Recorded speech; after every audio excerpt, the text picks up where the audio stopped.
Então, começando a gravação aqui, direitos fundamentais. O primeiro tópico que eu queria conversar com vocês sobre direitos fundamentais é o dos direitos e garantias individuais. Então, vamos falar um pouquinho sobre, basicamente, isso é bem simples, a diferença entre direito de reunião e direito de associação.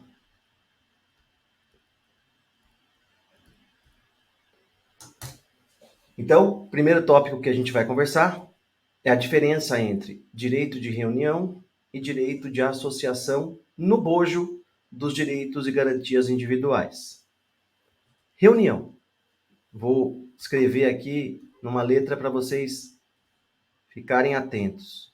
Reunião, para eu me reunir, para eu fazer uma manifestação de rua, para eu fazer uma manifestação na Avenida Paulista, o que seja, eu preciso do quê? Eu preciso de prévio aviso à autoridade competente. Prévio aviso à autoridade competente. Basta avisar? Sim, basta avisar. Preciso pedir autorização? Não preciso. Essa é a pegadinha da prova. Associação. Qual a diferença entre associação e reunião? A associação também é um agrupamento de pessoas, mas é um agrupamento de pessoas mais permanente. Por quê? Se forma uma pessoa jurídica, chamada de associação, lá no direito civil, inclusive. Então, essa associação, por ter natureza mais permanente, formar pessoa jurídica, basta o registro em cartório. Basta o registro em cartório.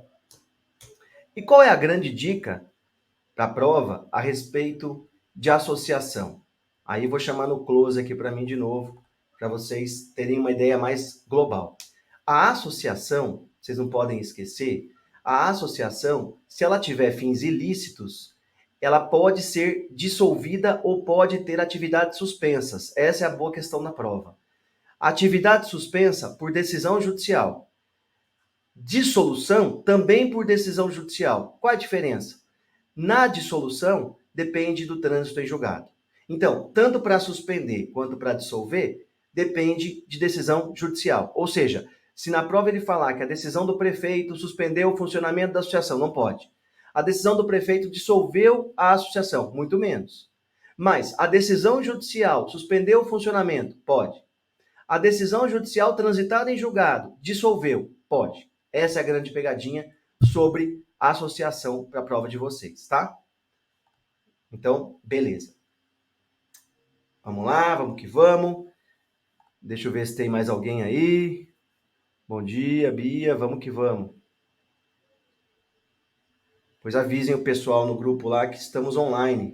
Deixa eu mandar o pessoal aqui para avisar que a gente está online.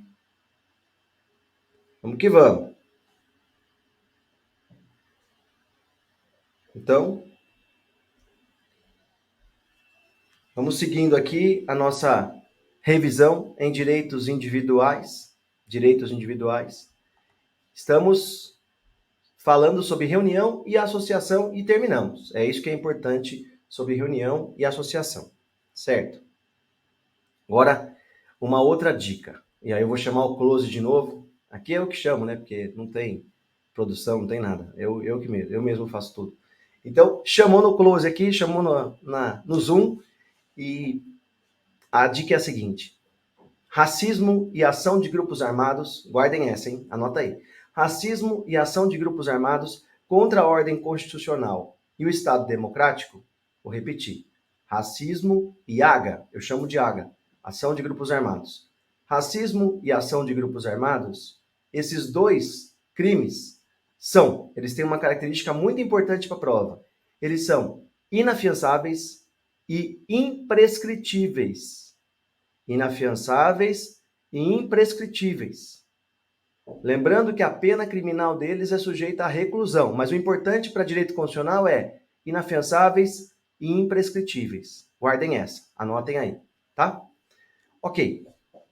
Tudo certinho aqui, no meu vídeo, tudo ok. Então, vamos que vamos. Hoje está indo bem, hoje não está caindo, está tudo certinho. Então, bora para continuar nossa revisão. Queria agora fazer um gráfico para vocês. Deixa eu ver se eu consigo mudar meu zoom aqui. Aqui, ó. Vamos lá. Queria fazer um gráfico para vocês. Estou aqui embaixo, tá? Estou aqui embaixo. Um gráfico para vocês sobre os remédios constitucionais. Um gráfico rápido sobre os remédios constitucionais. Então, vamos lá.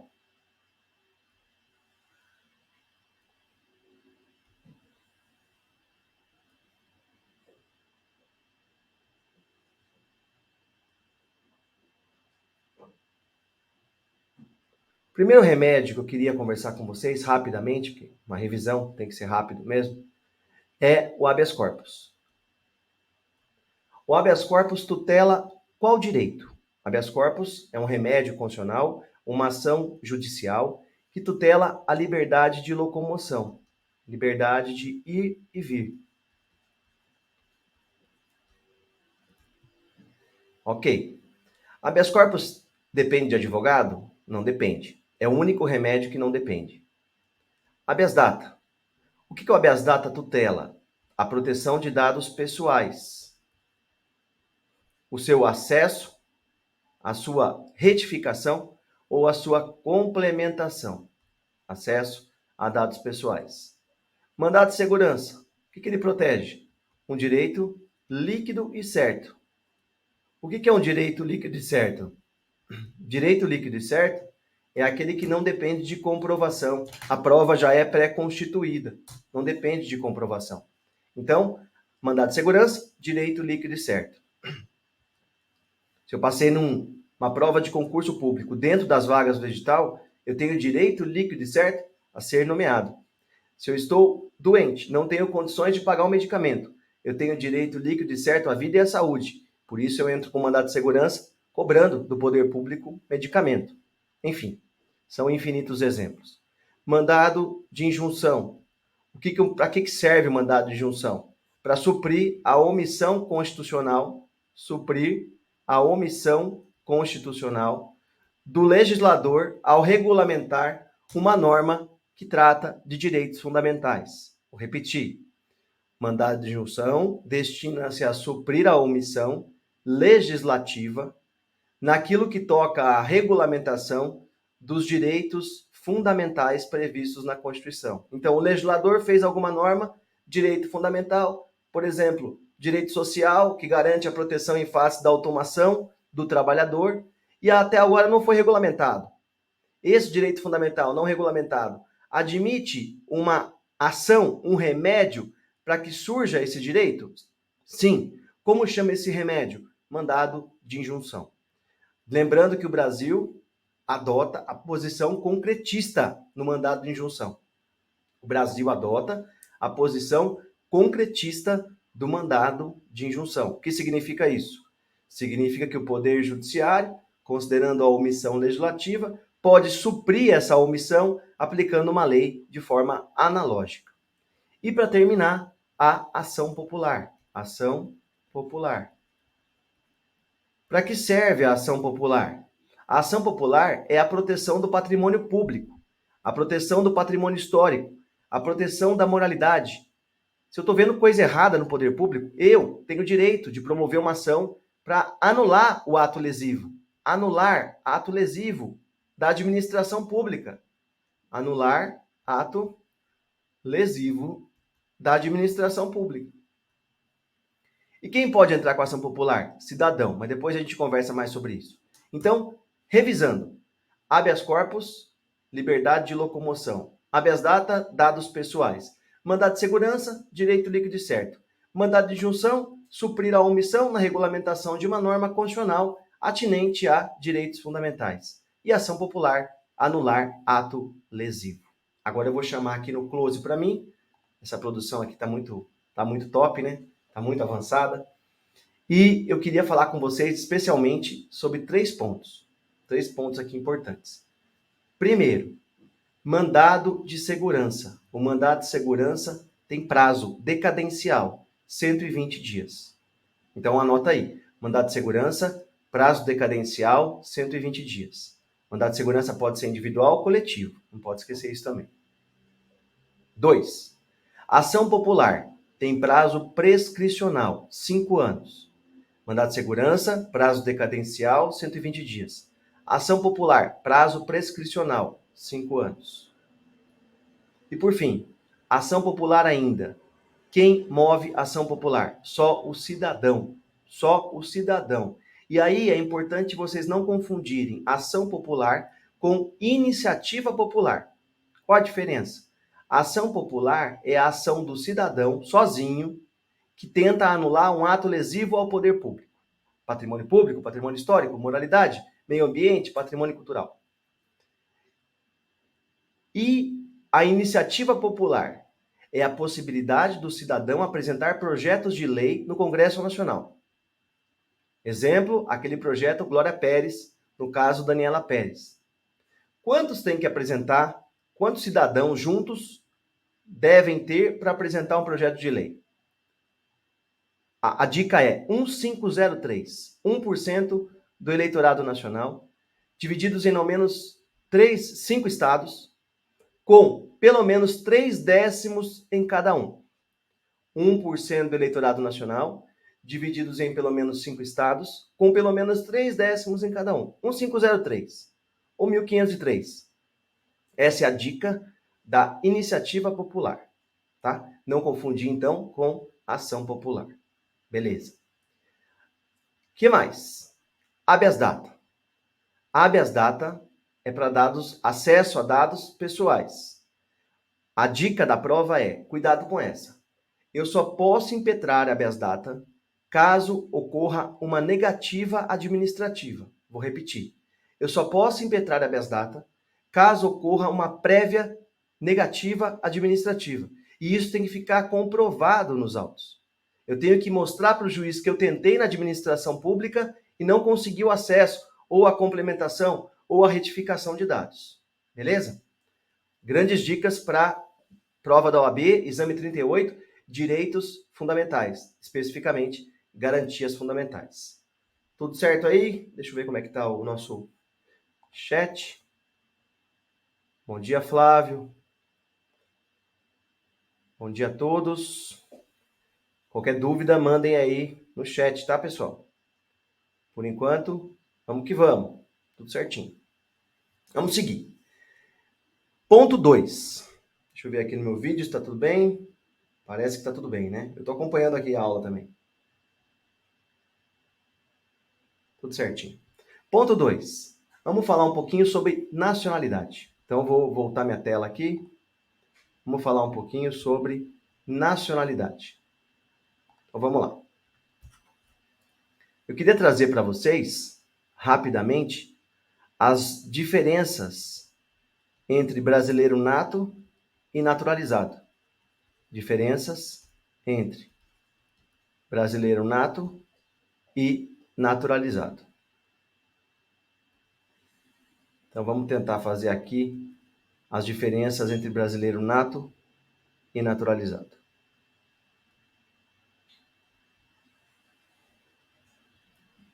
Vamos lá.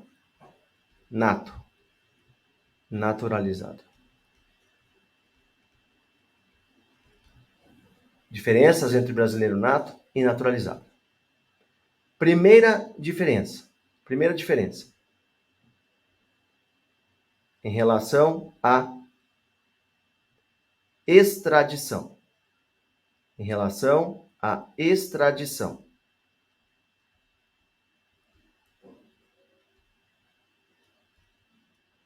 Em relação à extradição, brasileiro nato pode ser extraditado?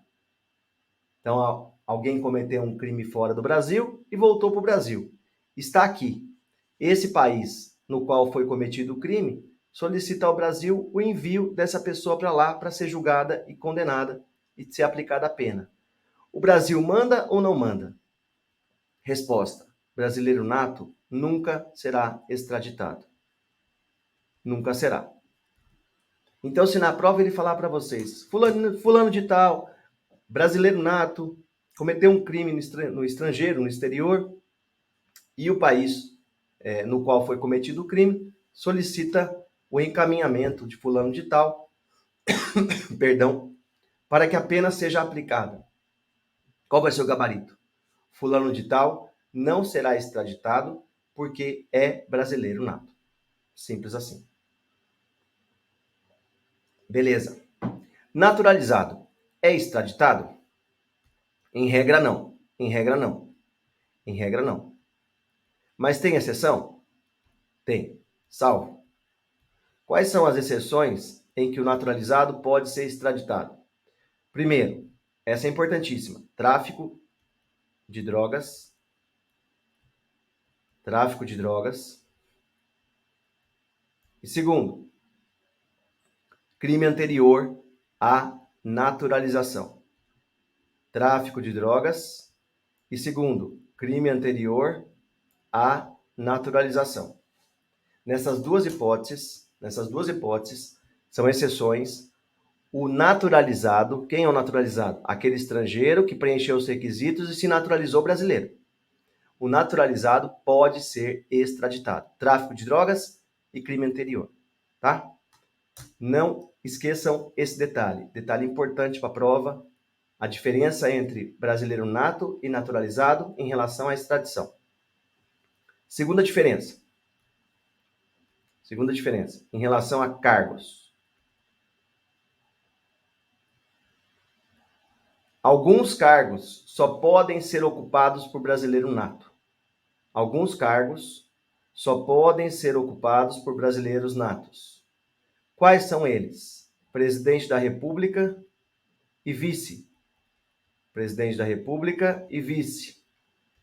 Presidente da Câmara e do Senado. Percebam que não é o senador ou o deputado, é o presidente da Câmara ou do Senado. Ministro do STF. Ministro do STF. Quem mais? Oficiais da carreira diplomática. Oficiais da carreira diplomática. Oficiais das Forças Armadas. Oficiais das Forças Armadas. E ministro da Defesa. Então, relembrando, quais são os cargos privativos de nato? Presidente da República e vice. Presidente da Câmara e do Senado. Ministro do STF. Oficiais da carreira diplomática, oficiais das Forças Armadas e ministro de Estado da Defesa. Esses cargos só podem ser ocupados por natos. E esses cargos podem ser ocupados por naturalizados? Não. Somente por natos. Por isso, é outra grande diferença entre nato e naturalizado. Ok? Beleza? Deixa eu ver se está tudo bem aí. Chat. Bom dia, Jaqueline. Bom dia, Sandra. Vamos que vamos. Vamos seguindo. Próximo tema, próxima dica. Vamos falar sobre direitos políticos. Direitos políticos.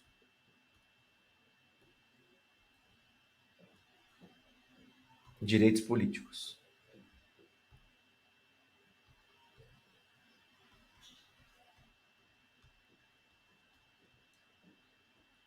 Existe limitação na capacidade de voto? Quem tem a listabilidade? Quem pode votar? E vota se quiser ou vota obrigatoriamente? Vamos lá. 18 a 70, o voto é obrigatório. 16 a 18, o voto é facultativo. E os analfabetos, também o voto é facultativo. E quem tem voto proibido? Quem tem voto proibido? Quem não pode votar? Quem é proibido de votar? Essa vocês costumam errar. Proibido de votar são os estrangeiros e os conscritos. Então, quem vota se quiser entre 16 e 18 e analfabetos? Quem tem que votar? 18 a 70. E quem não pode votar? Estrangeiro e conscrito. Beleza? Ok.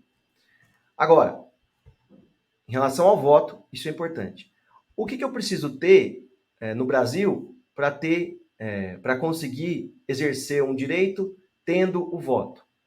Primeiro, a ação popular depende do voto, depende do título de eleitor. Então, eu tenho que ter capacidade de votar para mover, para propor uma ação popular, senão não consigo.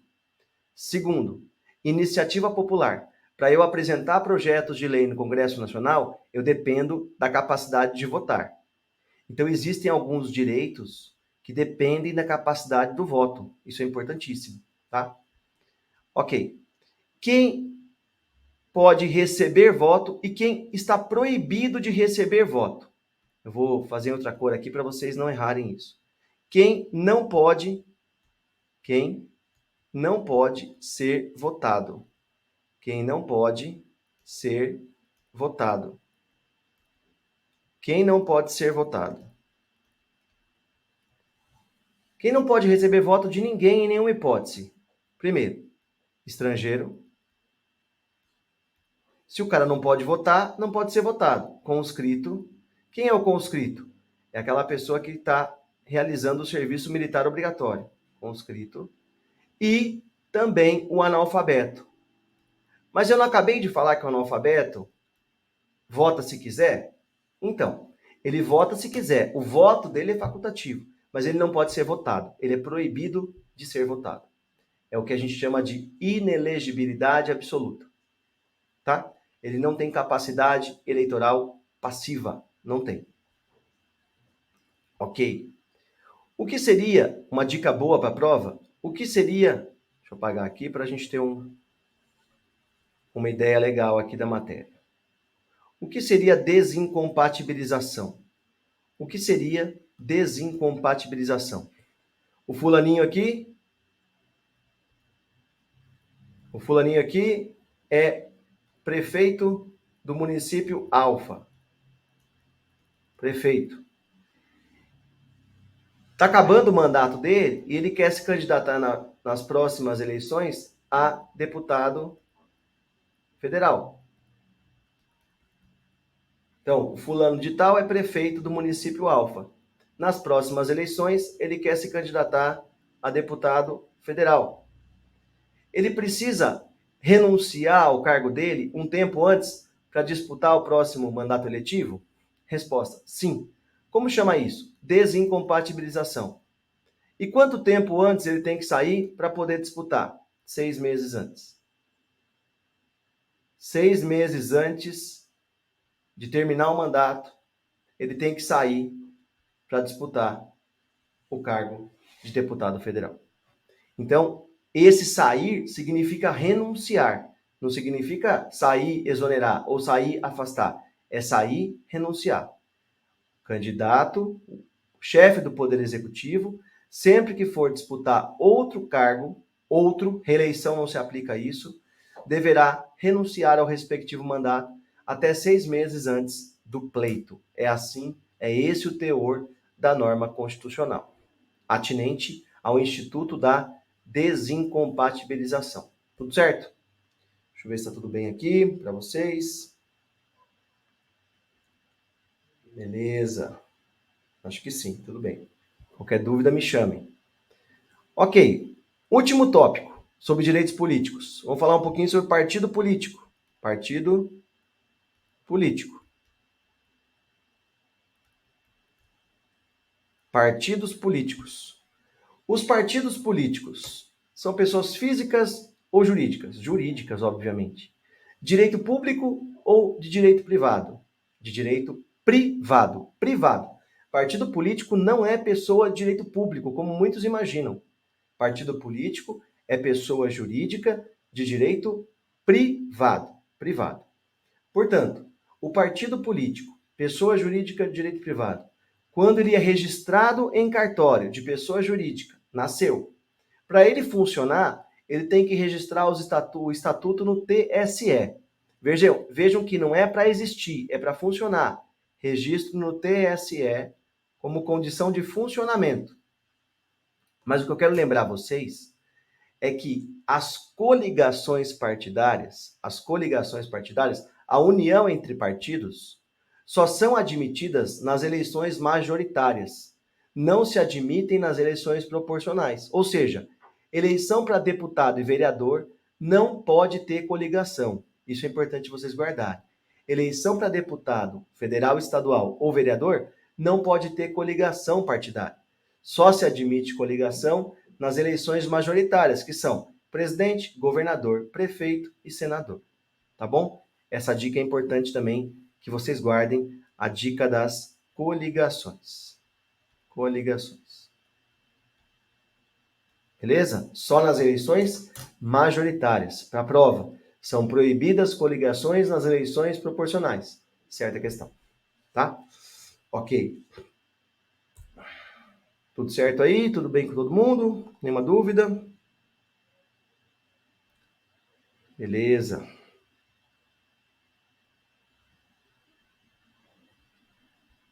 Sandra.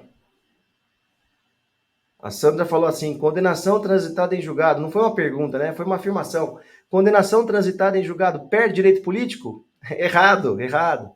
A Sandra fez uma alternativa errada aqui. Assinalou errado na prova. Se fosse a prova, essa questão estaria errada.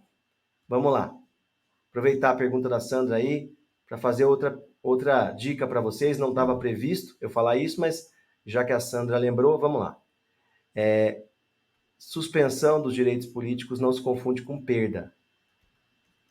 Suspensão dos direitos políticos.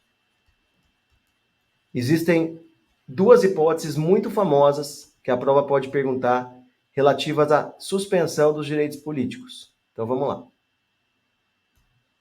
Peraí que agora minha borrachinha tá que tá, né? Vou colocar para vocês aqui as duas hipóteses mais importantes de suspensão e não perda dos direitos políticos. Quais são elas? Vamos lá. Primeira, condenação criminal transitada em julgado, enquanto durarem os efeitos. Condenação criminal, então, Sandra, não é hipótese de perda, é hipótese de suspensão transitada. Fulano de tal foi preso. A condenação transitou em julgado e o juiz aplicou-lhe uma pena de 6 anos de reclusão. Durante 6 anos, os direitos políticos dele estarão suspensos, não pode votar nem ser votado. Mas depois disso recupera, ou seja, não é perda, é hipótese de suspensão. E a outra que a Sandra não falou, mas eu vou lembrar com vocês, é um caso importante de improbidade. A gente vai fazer revisão de administrativo no domingo que vem, mas a improbidade está prevista na Constituição como hipótese de a condenação em improbidade como hipótese de suspensão dos direitos políticos. Tá bom, Sandra? Então não erre mais essa. Condenação criminal transitada em julgado é hipótese de suspensão e não perda, ok? Beleza, vamos que vamos.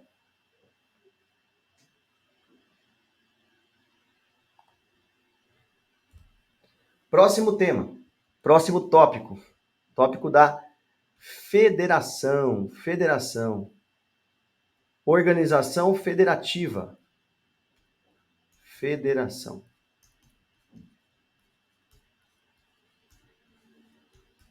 O que é federação?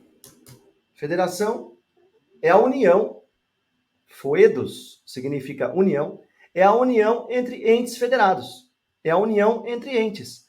E quais entes são unidos? Quais são os entes unidos na federação? Vamos lá, deixa eu tentar fazer os entes unidos aqui.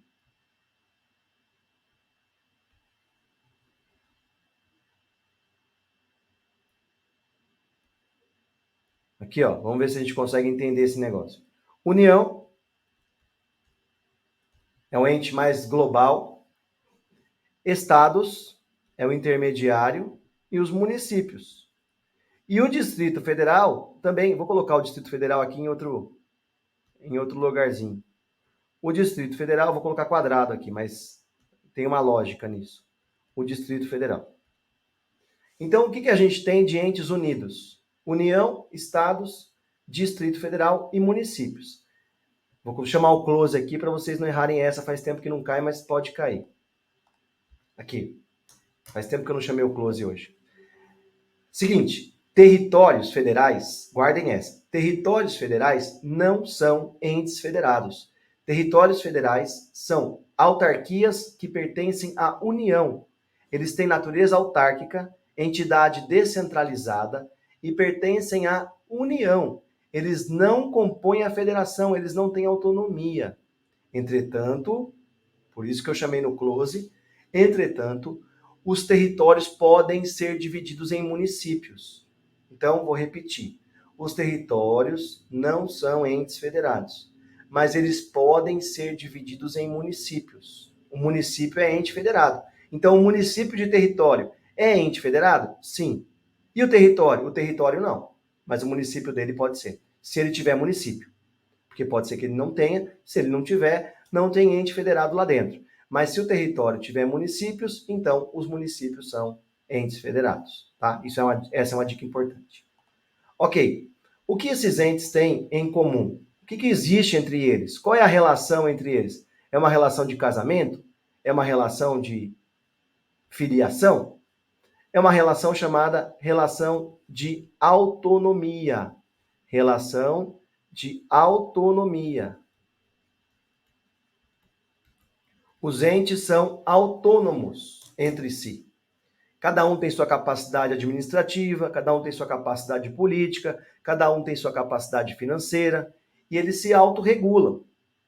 Entretanto, a soberania, cuidado com essa dica, a soberania é um atributo da República Federativa do Brasil. Nenhum dos entes isoladamente tem soberania. Todos eles têm autonomia. Quem tem soberania é o Brasil, é a República Federativa do Brasil. O Brasil é soberano, os entes são autônomos. Ok.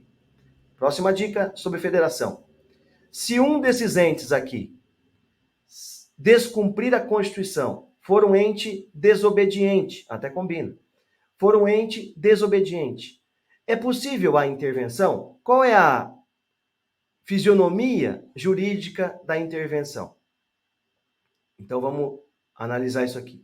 A fisionomia jurídica da intervenção é a seguinte: a União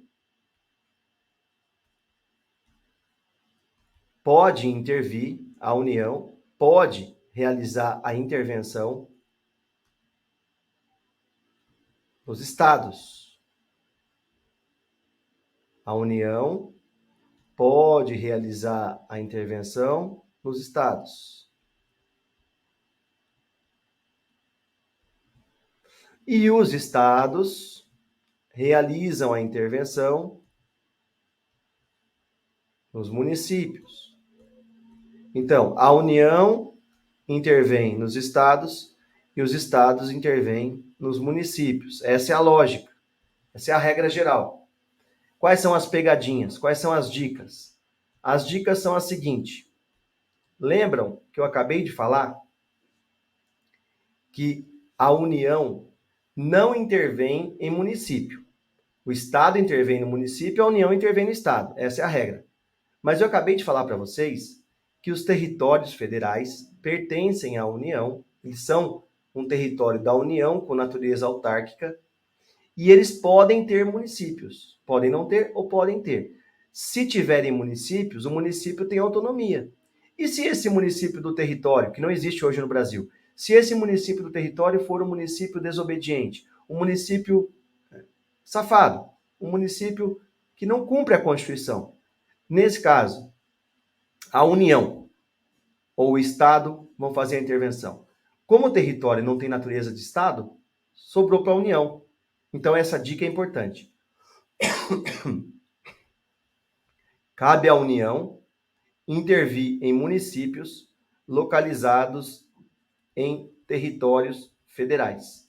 Municípios dos territórios, quem intervém é a União e não o Estado, porque o território não é Estado. Município de território é uma exceção em que a intervenção ocorre pela União e não pelo território. Opa, vou fazer isso aqui não, que isso aqui dá BO. Beleza, só deixar assim que tá bom. Município de território, quem intervém é a União. Outra coisa, quem intervém no Distrito Federal? Quem intervém no Distrito Federal? A mesma coisa, a União intervém no Distrito Federal, por quê? Porque o Distrito Federal, embora não tenha município, ele está localizado ao lado do Estado, ele tem natureza híbrida, ele tem papel de Estado e de município, mas o Distrito Federal não intervém em ninguém, porque não tem município lá. Entretanto, a União intervém no Distrito Federal. Então, a União intervém nos estados e no DF, e os estados intervêm nos municípios, salvo os municípios e territórios em que sofrem intervenção pela União, tá? Essa é a forma que ocorre a intervenção federal no Brasil ou a intervenção estadual no Brasil, tá? Ok. Próximo tema de federação, importante aqui para vocês. Vamos lá, deixa eu ver se está tudo certo aqui no chat.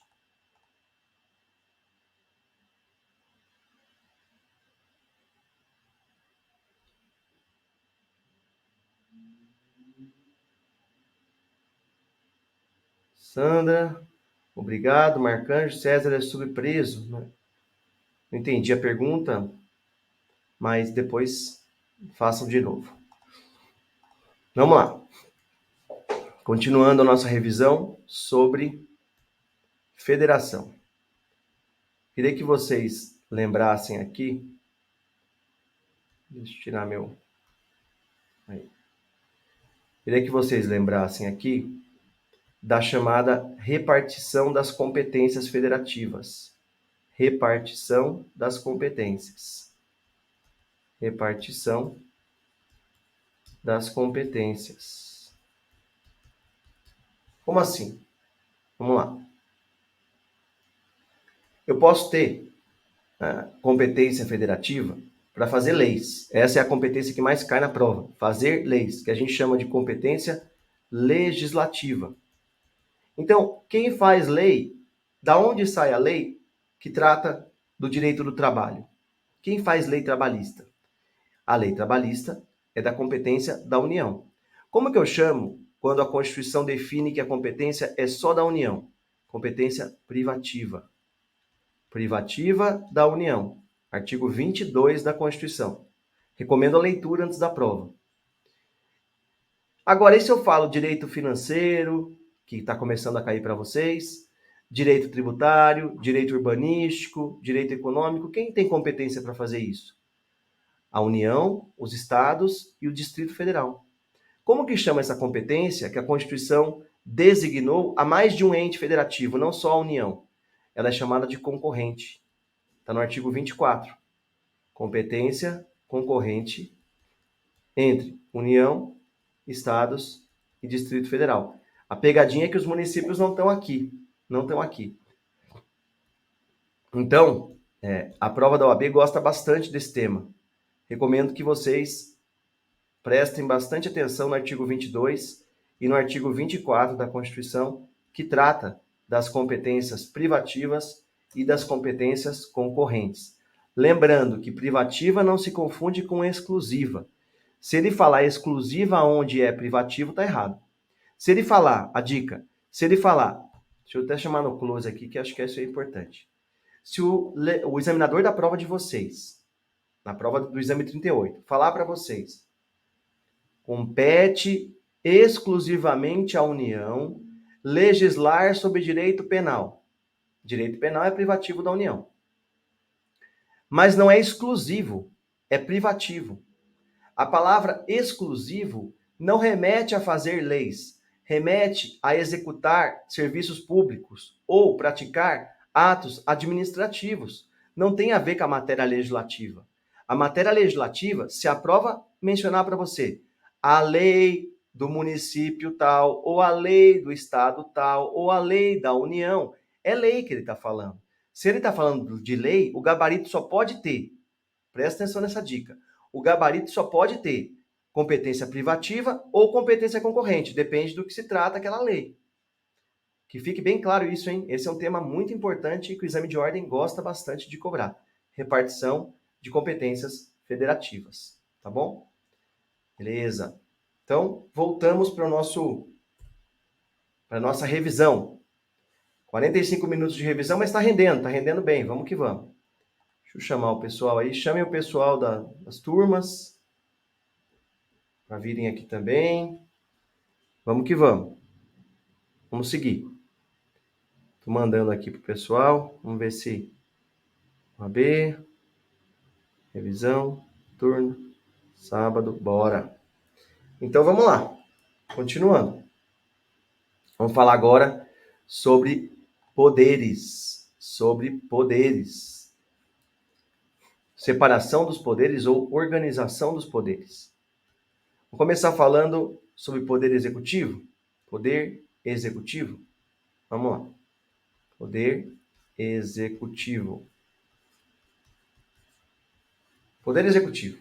Vamos falar sobre poder executivo. Quem exerce o poder executivo hoje no Brasil? Presidente Lula.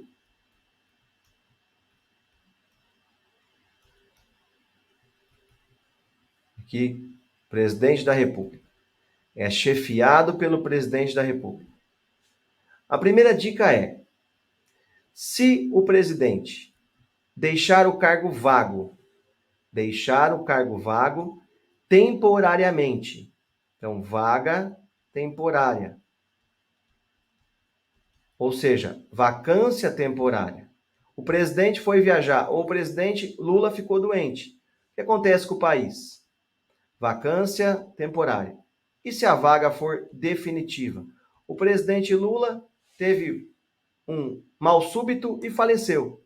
Deixou uma vaga definitiva. Quem entra? Então, se o presidente foi viajar, quem entra? Quem substitui o presidente nesse caso? Então vejam, a palavra aqui é substituição. Substituição. Quem substitui o presidente nesse caso? O vice. O vice. E se a vacância foi definitiva? Aí a palavra não é mais substituição. Aí a palavra é sucessão.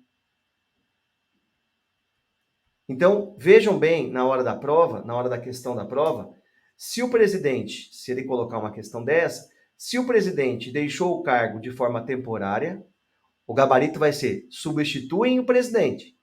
Se o presidente deixou o cargo de forma definitiva, o gabarito só pode ser sucedem o presidente. Então, só com essa terminologia, você já consegue eliminar algumas questões do gabarito, algumas alternativas do gabarito. Tá? Fiquem atentos com isso.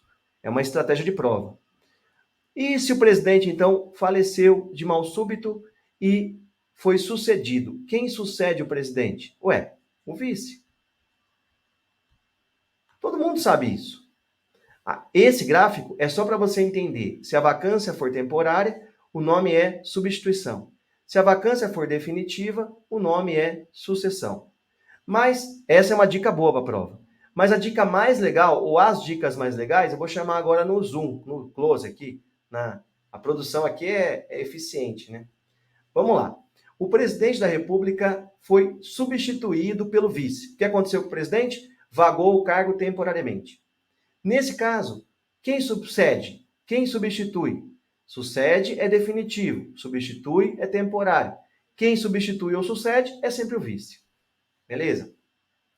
O presidente foi viajar. O presidente foi viajar e o vice substituiria, mas o vice está doente. Essa é a grande dica da prova. Quem substitui não sucede. Quem substitui o vice caso o presidente esteja ausente temporariamente e também o vice. Nesse caso, existe uma linha chamada linha de substituição. Linha de substituição, composta pelo presidente da Câmara, presidente do Senado e presidente do STF. Presidente da Câmara, do Senado e do STF. Essa é a chamada linha de substituição presidencial. Ok, primeira dica importantíssima. Segunda, o presidente faleceu e o vice foi viajar, assumiu a presidência, foi viajar, sofreu um acidente grave e faleceu também. Vacância definitiva do presidente e do vice. Ou o presidente foi processado por impeachment, perdeu o cargo. O vice entrou junto nesse impeachment, ambos perderam o cargo. Vacância definitiva, sucessão, portanto, do presidente e do vice. Quem herda a presidência? Quem, entre aspas, herda a presidência? Quem sucede o presidente e o vice? Essa dica também é importante. Nesse caso, você tem que verificar na questão se essa vacância aconteceu do presidente e do vice, aconteceu nos 2 últimos anos do mandato ou nos 2 primeiros anos do mandato. O mandato tem 4 anos. Se aconteceu nos 2 últimos, é uma consequência, se aconteceu nos 2 primeiros, é outra consequência. Se a vacância dupla aconteceu nos 2 primeiros anos do mandato, 2 primeiros, eleições diretas no prazo de 90 dias. O povo vai às urnas de novo, escolher o novo presidente e vice. Se a vacância dupla ocorreu nos 2 últimos anos do mandato, nesse caso, eleições indiretas para presidente e vice. Nesse caso, caberá ao Congresso Nacional escolher o novo presidente num prazo de 30 dias. Essa dica é para guardar. Por isso que eu dei o close aqui, é para vocês marcarem, anotarem e lembrarem até a hora da prova, tá bom? Beleza? Então vimos o Instituto da Vacância Presidencial. Deixa eu ver se está tudo certo aqui. Flávio Rogério. Se a pessoa foi condenada, transitada em julgado, suspensão dos direitos políticos enquanto durarem os efeitos. Flávio Rogério, depois volta no vídeo aí e assiste minha explicação. Acabei de fazer a explicaçãozinha para vocês aqui nesse canal, tá bom? Qualquer dúvida, manda mensagem. Vamos que vamos. Continuando, vamos falar um pouquinho agora sobre responsabilidade do presidente da República. O presidente da República responde pelos seus atos? Responde. Então vamos lá. Vou colocar o presidente aqui. Presidente da República.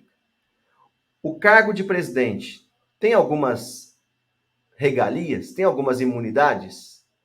Tem. Então vamos analisar algumas aqui. O cargo de presidente tem algumas imunidades. Primeira imunidade. O presidente, qual é a vantagem em ser presidente? O que o cargo lhe atribui? É a chamada imunidade material. O que significa ela? O presidente não responde por crimes estranhos à função presidencial. O presidente não responde por crimes estranhos à função presidencial. Como assim, professor? O presidente não responde por crimes que não tenham relação com a função de presidente. Ou seja, o presidente atropelou alguém na rua. Não responde por isso durante o mandato, só responde depois. O presidente agrediu alguém num churrasco do clube. Não responde por isso agora, só responde depois. O presidente ofendeu alguém numa reunião de condomínio. Não responde por isso agora, só responde depois. O presidente pagou propina aos deputados e senadores para aprovar um projeto de seu interesse. Responde agora, não responde depois. O presidente só não tem imunidade em relação aos crimes cometidos durante o mandato que tenham relação com a função. Tá? Beleza. Crimes estranhos, só responde depois. Crimes estranhos, só responde depois. Segunda imunidade. Essa também é bastante importante. Vamos lá. É a chamada imunidade prisional. Imunidade prisional. O que significa essa imunidade prisional? Significa que o presidente da República não sofre prisões cautelares. O presidente da República não sofre prisões cautelares. Como assim, professor? Não sofre prisões cautelares. O presidente pode ser preso em flagrante, mas ele cometeu o crime. Não pode. O presidente pode ser preso preventivamente? Não pode.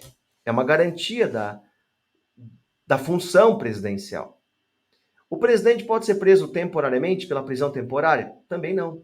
Não cabe prisão cautelar contra o presidente da República. É uma garantia da função, tá? Nenhuma. Ah, mas eu ouvi falar que prisão em flagrante de crime inafiançável caberia. Não, não confunda com deputado e senador. Eu estou falando de presidente da República. Presidente da República não sofre prisão cautelar. 3. Terceira dica. Quando o presidente comete um crime que tenha relação com a função, ele responde agora. Mas, dependendo do tipo de crime, pode acontecer uma consequência ou outra. Como assim? O presidente, durante o mandato, ele é praticamente irresponsabilizado pelos seus atos, mas algumas pequenas situações podem gerar responsabilização. Quais são elas? Os crimes do Código Penal que tenham relação com o mandato, crimes com relação, por exemplo, pagar propina para deputado e senador para aprovar projeto de lei de seu interesse, e também o chamado impeachment. Que propriamente não é crime, não está previsto no Código Penal. É uma infração política, mas o presidente também responde pelo impeachment. O presidente sofre o impeachment, que é um crime político.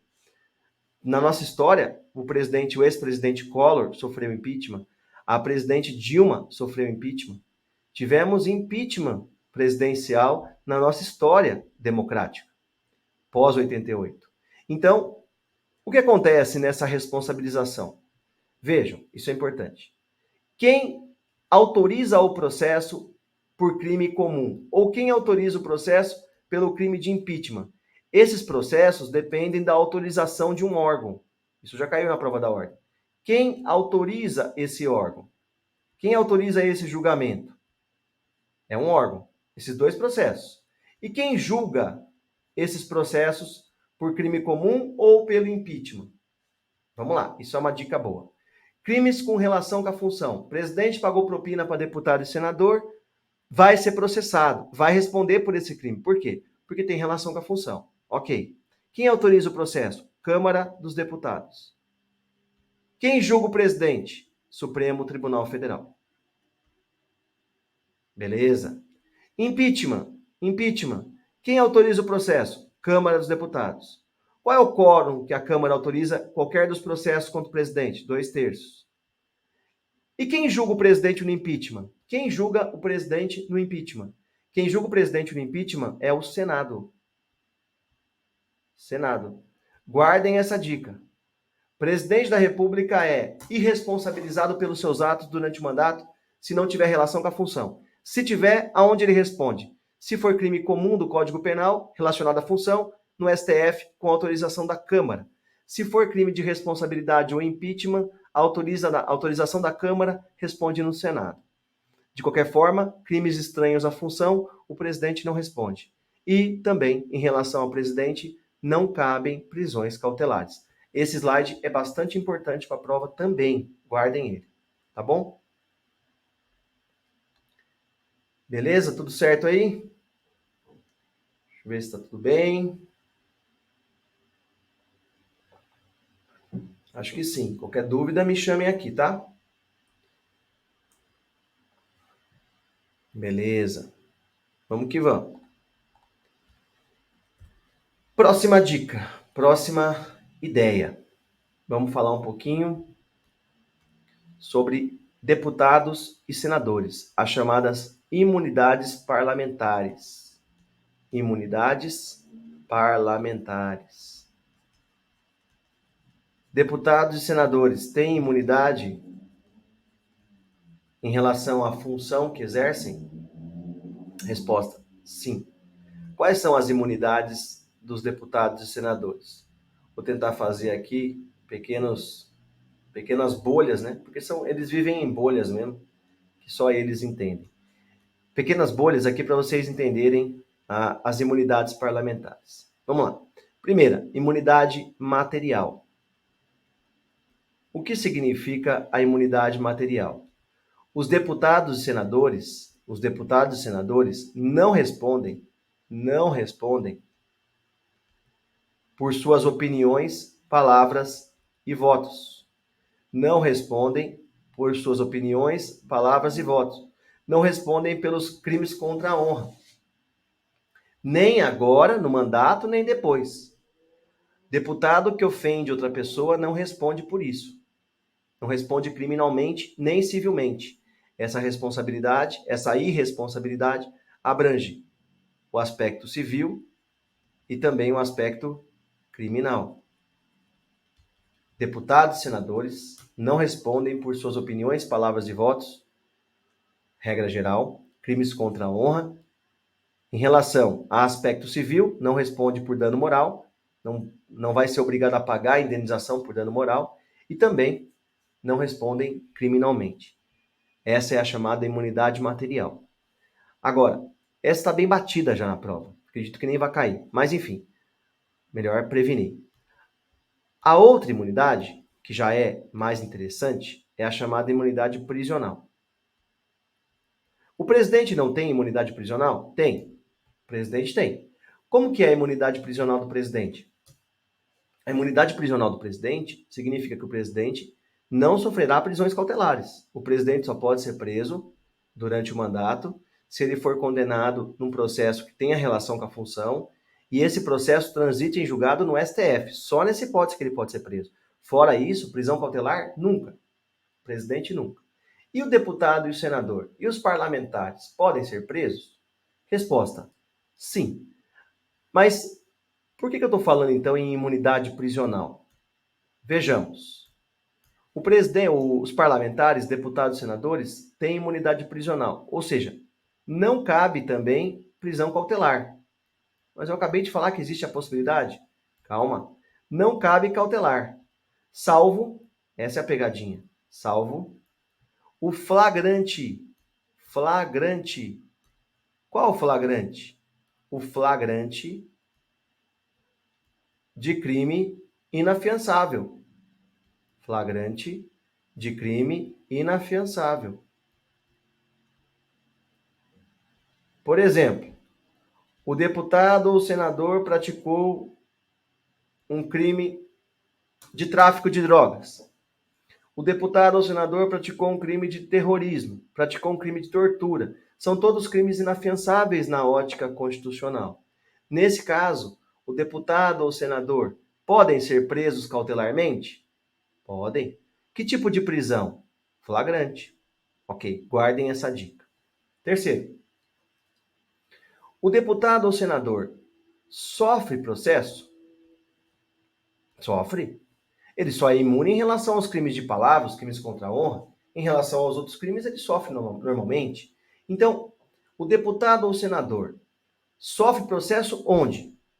Vejamos. Os deputados e senadores sofrem processo no STF se o crime tiver nexo com a função. Ou seja, o parlamentar que recebeu a propina para aprovar um projeto de lei de interesse de uma categoria de pessoas. O deputado é envolvido em esquema de lavagem de dinheiro.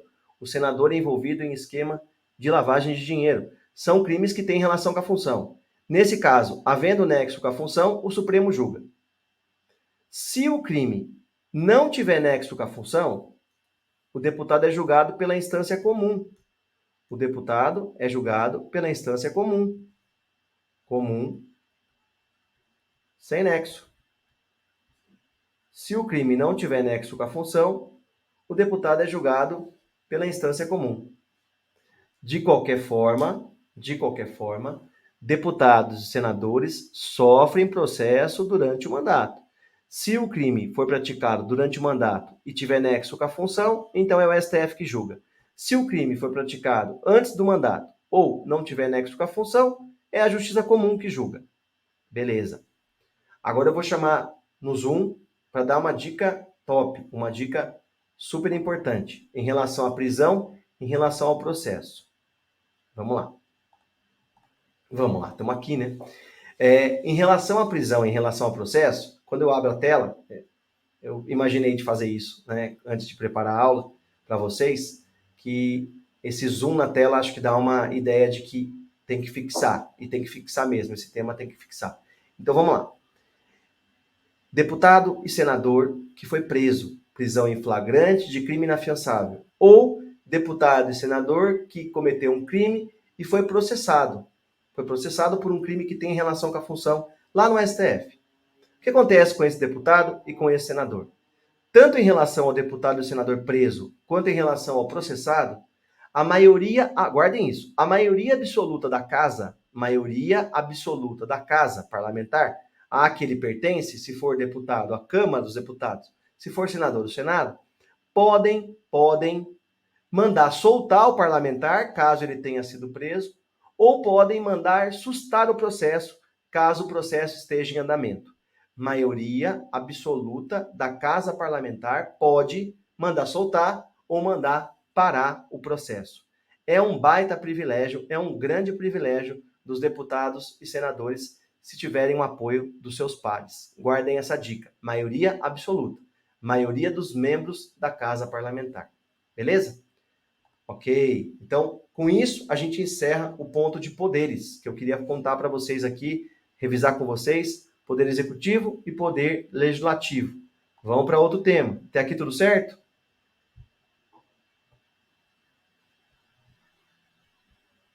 Beleza.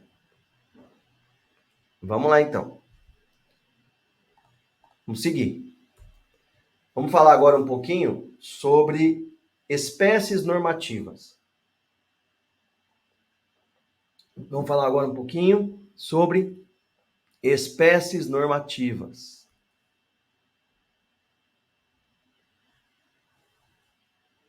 Vou fazer um quadro aqui para vocês e aqui um outro menorzinho.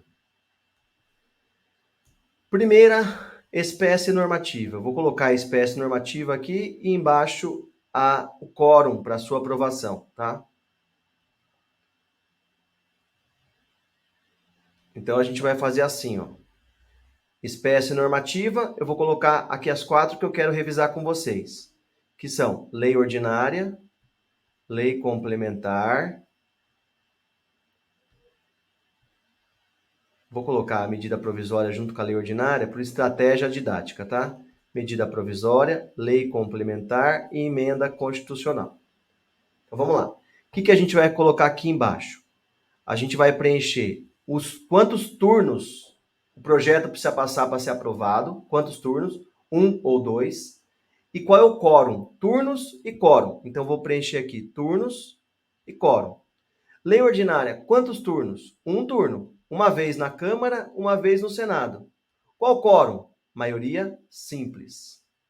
Maioria simples. O que significa maioria simples? Significa maioria dos presentes na sessão. Significa maioria dos presentes na sessão. Maioria simples. Medida provisória. Medida provisória. Quem edita a medida provisória? Então vamos lá, deixa eu fazer a dica aqui que essa é importante. Quem edita a medida provisória? A medida provisória não sai das mãos do Congresso Nacional, como acontece com as leis ou emenda constitucional. A medida provisória sai das mãos do presidente da República. Cabe ao presidente da República editar medida provisória. Presidente, ok.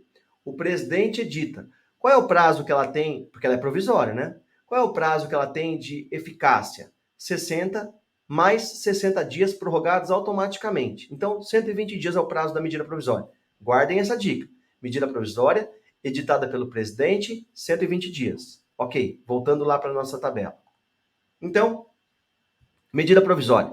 Quantos turnos ela passa quando ela vai ser convertida em lei? Quando ela for convertida em lei, porque a medida provisória é provisória, nesses 120 dias que eu falei para vocês, ela tem que ser convertida em lei pelo Congresso Nacional. Por quantos turnos ela passa lá no Congresso Nacional? 1 turno só, igual a lei ordinária, 1 turno.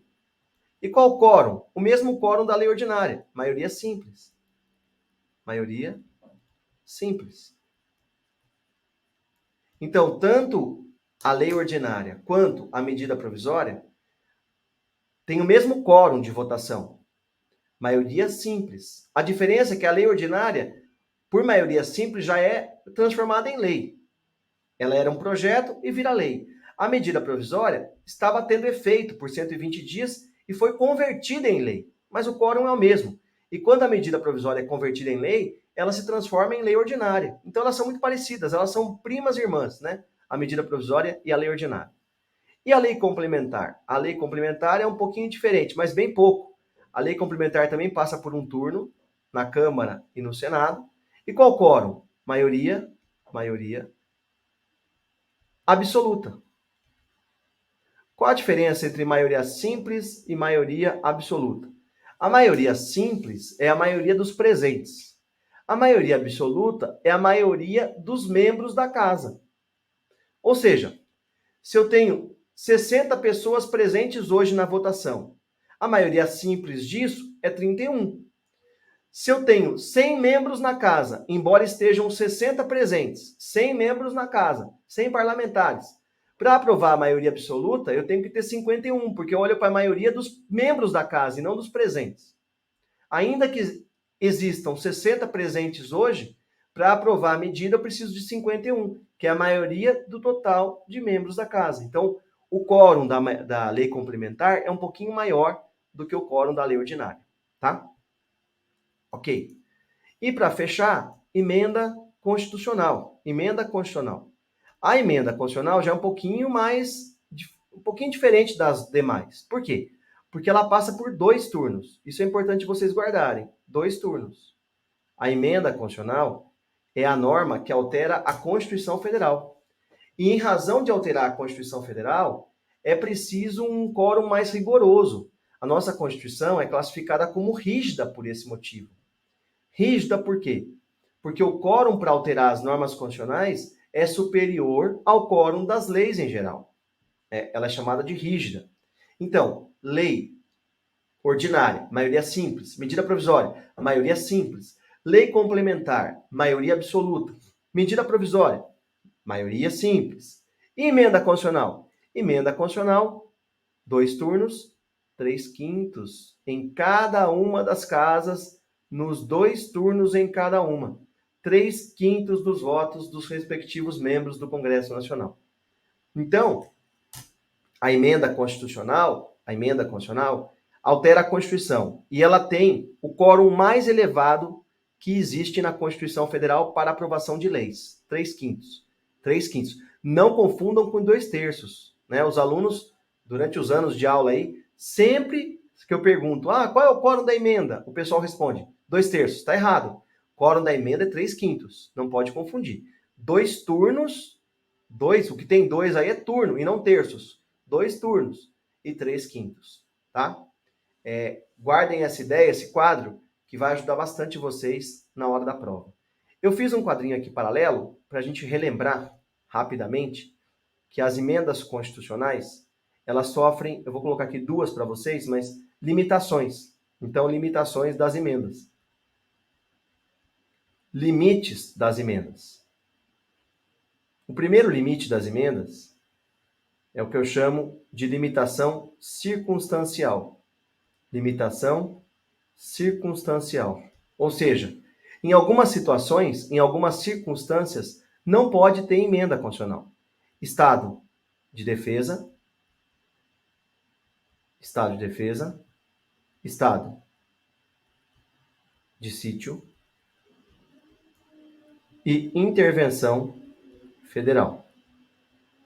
Estado de defesa, estado de sítio e intervenção federal. Nessas 3 situações, não pode ter emenda.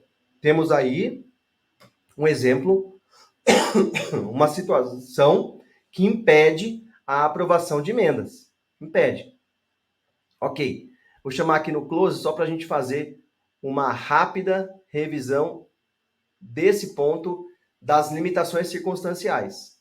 Durante a intervenção federal, o que é intervenção federal? Intervenção da União nos estados ou intervenção da União nos municípios de territórios federais. Hoje não temos, mas na prova ele pode colocar uma situação em que existe isso. União nos estados ou união em municípios de territórios federais. Nesse caso, a intervenção é federal. Havendo intervenção federal, não pode ter emenda constitucional. Segundo, estado de defesa, estado de sítio. Qual a diferença? O estado de defesa, estado de sítio, o país está um caos. Só que é um caos localizado ou um caos generalizado. No estado de defesa, a situação ainda é um pouco mais controlada. O presidente da República é ele que edita, é ele que decreta o estado de defesa. A mesma coisa o estado de sítio. Estado de defesa e estado de sítio. O estado de defesa dura por 30 dias, prorrogado por uma vez por 30 dias. O estado de sítio dura por 30 dias, prorrogado sucessivamente, ou, em caso de guerra, até acabar a guerra, por exemplo. Até acabar aquela situação calamitosa que gerou o estado de sítio. Estado de sítio é o caos total, por exemplo, na guerra. A diferença entre eles é que, no estado de defesa, o presidente decreta e depois o Congresso aprova. Aprova ou rejeita, mas é posterior. A medida do Congresso Nacional de controle é posterior. No estado de sítio, o presidente, para decretar o estado de sítio, por ser muito grave, depende da autorização do Congresso. Então, o estado de defesa, Congresso aprova. Estado de sítio, Congresso autoriza. Guardem essa. No estado de defesa, no estado de sítio, na intervenção federal, as três situações são situações que impedem a aprovação de emenda constitucional no Brasil. É o que a gente chama de limitações circunstanciais. Guardem essa dica. E aí, para a gente continuar essa revisão nas limitações da emenda, temos também limitações materiais. Limitações materiais das emendas. Quais são as limitações materiais? São chamadas de cláusulas pétreas. Vou repetir. O que são limitações materiais? São chamadas de cláusulas pétreas. E quais são elas? São essas aqui, ó. Voto, direto, secreto, universal, periódico. Separação dos poderes.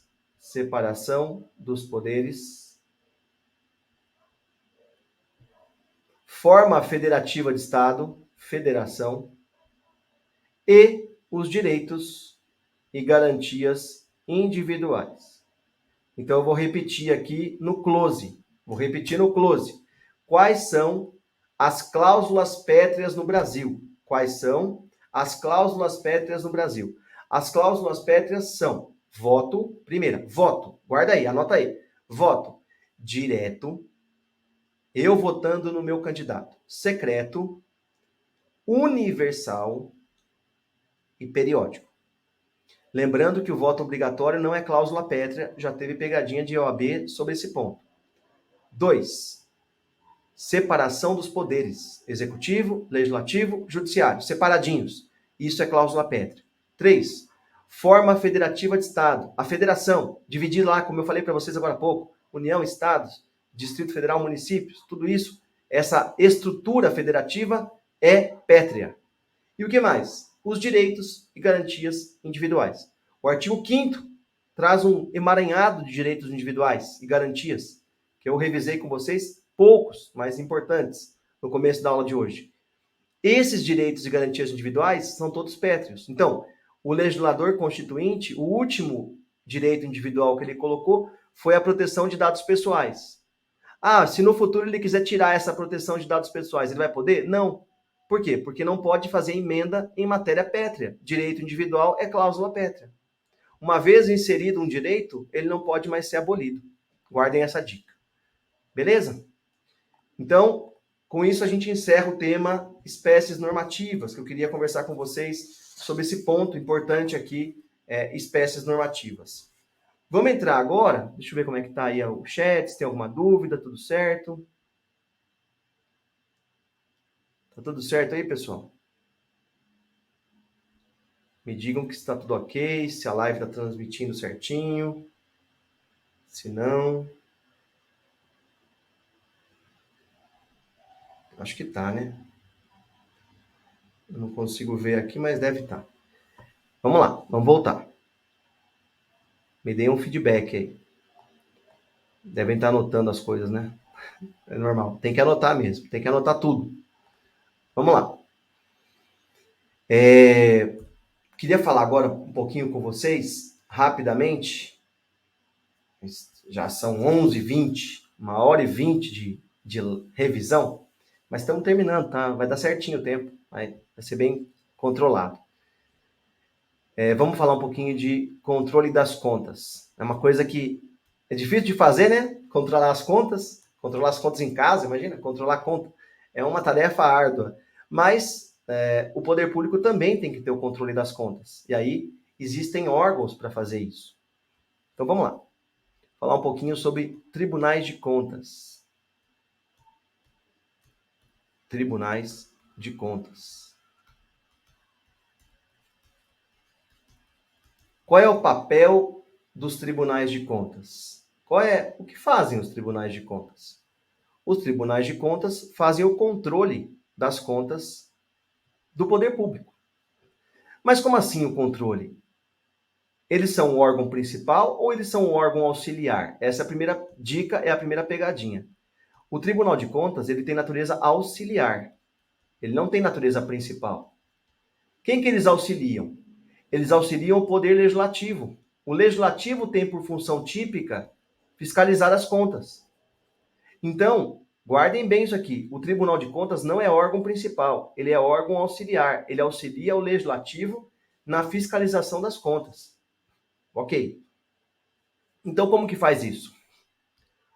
O Tribunal de Contas, ele pode ser Tribunal de Contas da União, que fiscaliza as contas de administradores federais, que são, em tese, fiscalizadas pelo Congresso Nacional. Então, o TCU auxilia o Congresso Nacional. O TCE, Tribunal de Contas dos Estados, auxilia as assembleias legislativas na fiscalização das contas de administradores estaduais. E a pegadinha de novo aqui. O TCM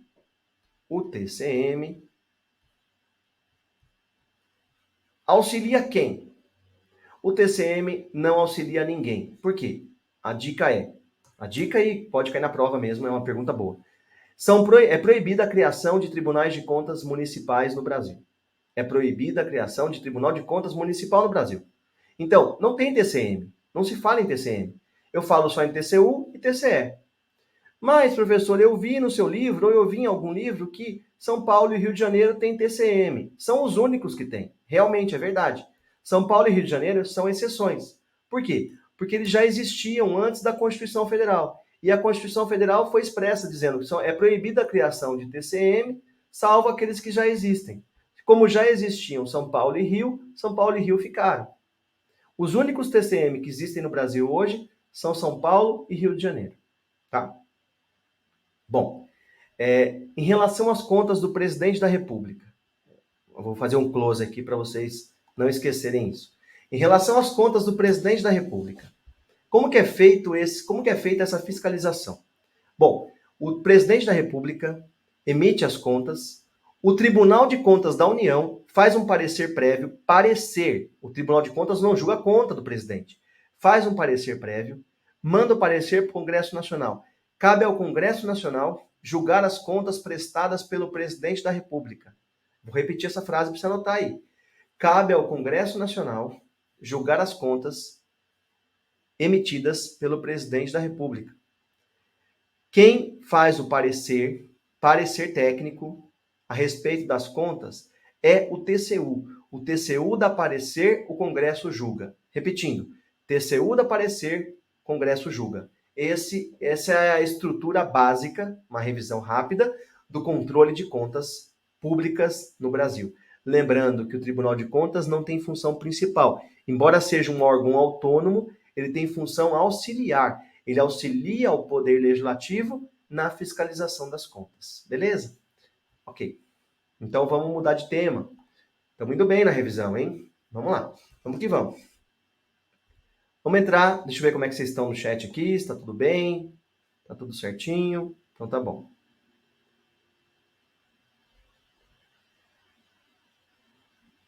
Gabriel está pedindo material. Mas esse Gabriel é terrível, né? Ele quer o material até da revisão aqui que eu estou fazendo que eu estou fazendo por escrito. Se eu conseguir guardar esse material aqui, Gabriel, eu te mando. Mas eu recomendo que vocês possam, como a aula vai ficar gravada, vocês podem fazer até os prints da tela, tá? Fazer o print da tela, se vocês quiserem. Beleza? Vamos entrar na matéria que é o terror dos OABeiros. Terror dos OABeiros, que é o chamado controle de constitucionalidade. O terror dos OABeiros, o controle de constitucionalidade. Controle de constitucionalidade. Esse é o terror dos OABeiros. Eu quero rapidamente falar para vocês do chamado controle concentrado. Controle concentrado. O terror da OAB. Controle de constitucionalidade, controle concentrado. Aqui eu vou ter que chamar meu Zoom aqui toda hora, porque essa matéria toda é muito cobrada no exame de ordem. É tudo muito importante aqui. Eu vou chamando aqui na tela geral, na tela grande, todo momento. Primeiro tema do controle concentrado. Legitimados. Saiu uma lei, eu não concordo com essa lei. Eu posso ir lá para o Supremo discutir essa lei? Eu, como cidadão, não. Eu não. Por quê? Porque o Supremo só conversa com algumas autoridades diretamente sobre isso, se a lei é válida ou não é válida. O Supremo não conversa com o cidadão comum diretamente sobre isso. Quem tem acesso ao Supremo para discutir se uma lei é constitucional ou não, diretamente lá, são alguns legitimados. Então eu vou chamar agora no Zoom para você anotar no seu caderno, anotar no seu material quem são os legitimados para propor as ações do controle concentrado. Bem devagar, porque essa matéria é bastante importante. Vamos lá. Chamei. Aqui é tudo feito na hora, né, improviso, e com o aplicativo aqui a gente vai criando a produção. A gente faz direito, estuda tanto, né, para depois ter que fazer produção aqui das coisas e ter que dar um jeito em tudo isso. Mas vamos lá. Supremo Tribunal Federal saiu uma lei absurda, uma lei flagrantemente inconstitucional, e eu, cidadão, quero ir lá no Supremo conversar com o Gilmar Mendes, conversar com o Toffoli, conversar com o Zanin, que está chegando, para falar para eles, olha, ministros, essa lei é inconstitucional. Essa lei é inconstitucional. Eu não tenho esse poder. Quem tem esse poder? Anota aí no seu caderno, quem tem esse poder? Ó, eu vou até aproveitar aqui ó, essa camiseta, ó, Chupa FGV, tá vendo? Chupa FGV. É isso que a gente vai fazer agora com essa dica. Chupa FGV. Vamos lá. Então, é tudo improviso aqui, vocês viram, né? Tudo improvisado. Primeiro, legitimados para o controle concentrado. Primeiro, presidente da República e governador de estado. O presidente e o governador têm acesso ao Supremo no controle concentrado. Dois. Mesas da Câmara dos Deputados, do Senado Federal ou das Assembleias Legislativas. Repetindo. Quem tem acesso ao Supremo, quem é chamado de legitimado para acessar o Supremo nesse chamado controle concentrado. Primeiro, presidente da República e governador de estado. Guardem essa. Segundo, mesa é o órgão diretivo da Câmara, do Senado ou da Assembleia Legislativa. Terceiro, partido político com representação no Congresso Nacional. Partido político com representação no Congresso Nacional. Quarto, Procurador-Geral da República, chefe do Ministério Público, Procurador-Geral da República. Quinto, Conselho Federal da OAB. Conselho Federal da OAB. Conselho Federal. Seccional não, Conselho Federal da OAB. Sexto, Confederação Sindical. Sétimo, entidade de classe de âmbito nacional. Então, vou repetir aqui. Esse é um tema importante para a prova, é decoreba, então você vai ter que saber quem pode entrar diretamente no Supremo com as ações do controle concentrado. Presidente da República e governador de estado, mesa da Câmara, do Senado, da Assembleia Legislativa, do estado ou do DF. Partido político com representação no Congresso Nacional. PGR, Procurador-Geral da República, né? Conselho Federal da OAB, Confederação Sindical, entidade de classe de âmbito nacional. Esses são os chamados legitimados para o controle concentrado. Falei com bastante cuidado, com bastante calma, porque é um tema que você precisa saber. Beleza. A segunda pergunta é, voltando agora para a base, a segunda pergunta é, o que esses caras fazem no Supremo? Eles podem ir para o Supremo, tudo bem, entendi. O que eles fazem lá? Ué, eles movem ações. Quais são as ações que se propõem diretamente no Supremo para controlar a constitucionalidade de uma lei? Quais são as ações que se propõem diretamente no Supremo para controlar a constitucionalidade de uma lei? Ação direta de inconstitucionalidade. ADC, ação declaratória de constitucionalidade. E ADPF, arguição de descumprimento de preceito fundamental. Vou repetir. Quais são as ações, por meio de quais ações eu chego no Supremo para discutir a constitucionalidade de uma lei? ADI, ação direta de inconstitucionalidade. ADC, ação declaratória de constitucionalidade. E ADPF, arguição de descumprimento de preceito fundamental. Então, repetindo, essas são as ações pelas quais eu acesso o STF diretamente para discutir se uma lei é constitucional ou não, para todo o Brasil. Para todo o Brasil. Agora eu vou chamar no Zoom para a gente fazer a grande dica da diferença entre as três ações do controle concentrado. ADI, ADC, ADPF. Qual a diferença básica entre elas? Qual a diferença básica entre elas? Aí no seu caderno, hein? Faz aí, bem devagar, para não esquecer até a prova. Pelo menos até a prova, depois pode esquecer. Primeiro, ADI. ADI. A ADI, ação direta de inconstitucionalidade, cabe em face de lei ou ato normativo federal ou estadual. Guarda aí. Marca aí no seu caderno. Lei ou ato normativo federal ou estadual. Ah, professor, mas e se eu quero discutir uma lei municipal? Segura, não cabe ADI. Segura um pouquinho. 2. ADC. Ação declaratória de constitucionalidade. 2. ADC. Ação declaratória de constitucionalidade. A ADC, a ação declaratória de constitucionalidade, é cabível em face de lei ou ato normativo federal. Ah, professor, mas e o estadual e o municipal? Ué, se eu não falei, não cabe. Não cabe. Não cabe ADC em face de lei ou ato normativo estadual ou municipal. Então, se o ato for estadual, é ADI. Se o ato é federal, pode ser ADI ou ADC. E a ADPF? Arguição de descumprimento de preceito fundamental. E a ADPF? A ADPF é cabível em face, a ADPF é cabível em face de lei ou ato normativo residual. Não tem como você esquecer. O que significa residual? Aqueles em relação aos quais ainda eu não falei que caberia o controle concentrado. Já falei que cabe controle concentrado de lei ou ato normativo federal? Já, então não cabe a DPF. Já falei que cabe controle concentrado de lei ou ato normativo estadual?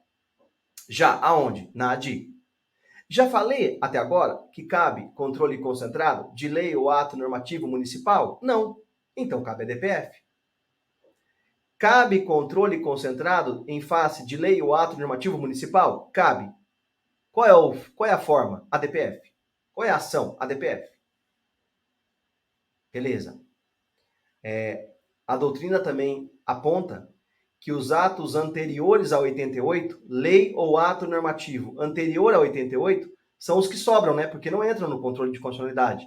Poderia, então, a DPF fazer esse juízo que a gente chama de recepção das normas anteriores a 88 em face da Constituição de 88. Então, a DPF faz o quê? A DPF faz um juízo residual, um controle residual, tratando de aspectos de lei ou ato normativo municipal e também de leis ou atos normativos anteriores a 1988, que é quando surgiu a nossa Constituição Federal. Então, o que a gente viu por enquanto? Legitimados e ações. Só isso já é muito importante para a prova. Estou falando bem devagar para vocês marcarem no caderno de vocês, para vocês terem uma ideia mais completa desse tema. Controle de constitucionalidade é o terror dos OABeiros, é o terror dos candidatos. Então, estou fazendo com mais cuidado aqui para vocês terem bastante segurança nesse tema, tá? Até aqui tudo certo? Beleza, vamos seguir então. Bom, vamos falar agora, deixa eu voltar para a tela aqui. Vamos falar um pouquinho agora sobre efeitos da decisão do controle concentrado. Efeitos da decisão.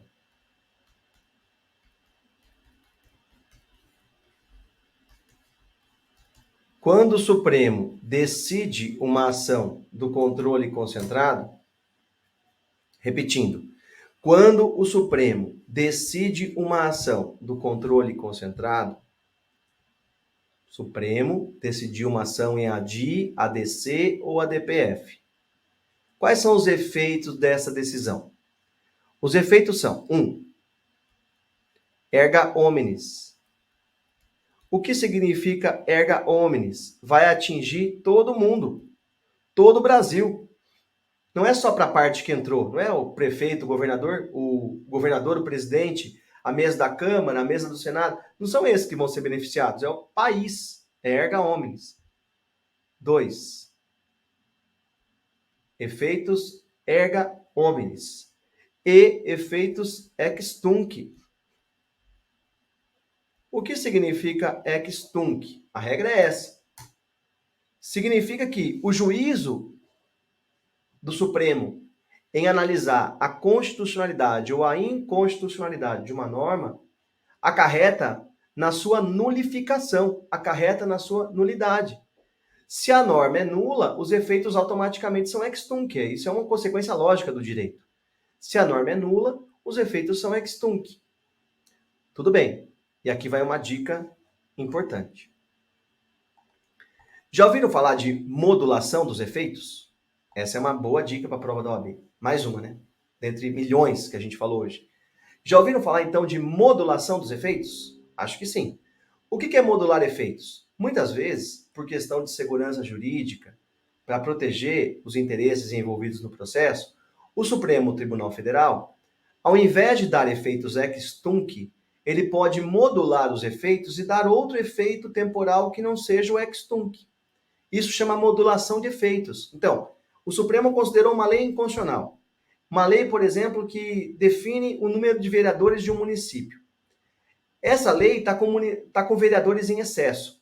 O Supremo falou, essa lei é inconstitucional. Se ele falar que é inconstitucional, os efeitos são automaticamente ex tunc.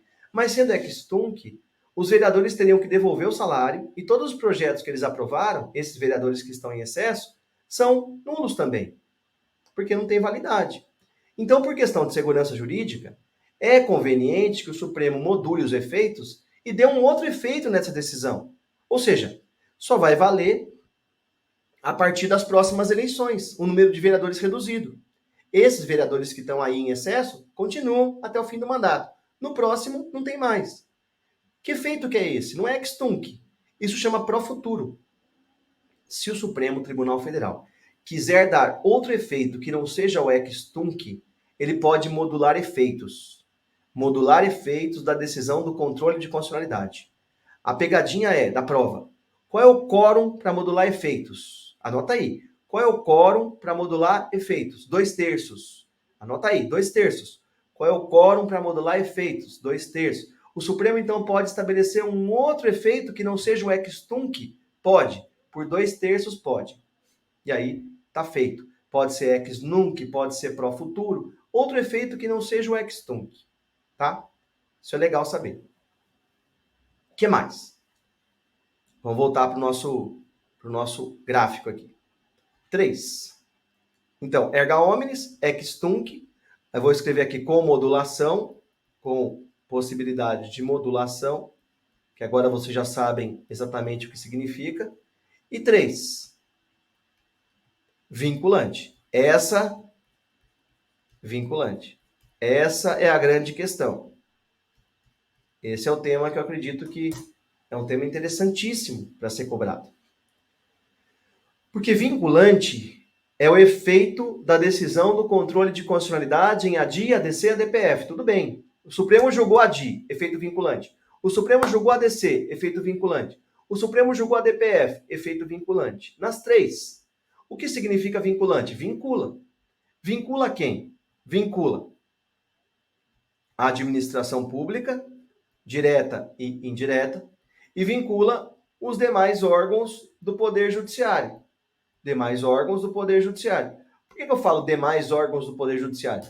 Porque o Supremo mesmo pode mudar o entendimento dele no futuro a respeito de uma questão, de uma ação julgada de controle de constitucionalidade. Então, não vincula o próprio Supremo.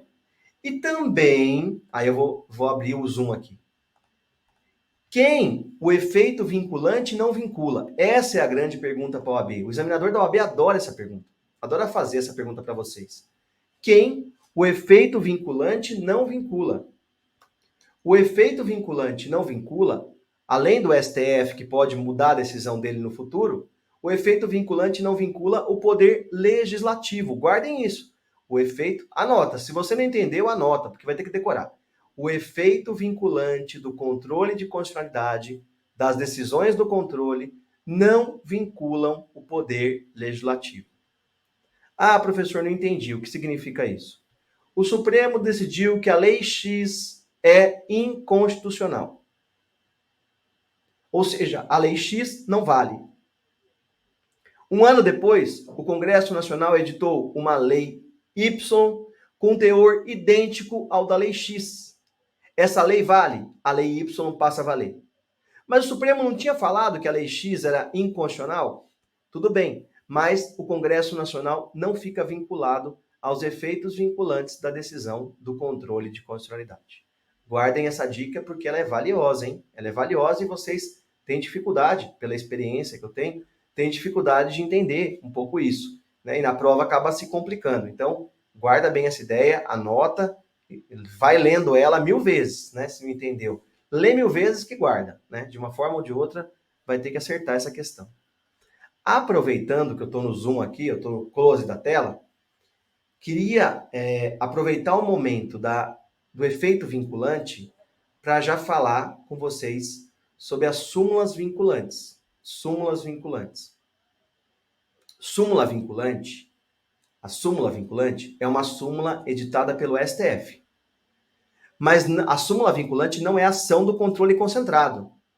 Ela é uma ação comum que chegou até o STF, geralmente por recurso extraordinário, regra por recurso extraordinário, e lá no STF, o STF viu que por razões de segurança ou por razões de interesse público, é conveniente, tendo em vista a controvérsia que essa súmula está causando, essa decisão está causando no Brasil, o Supremo faz uma súmula vinculante, vincula todo mundo.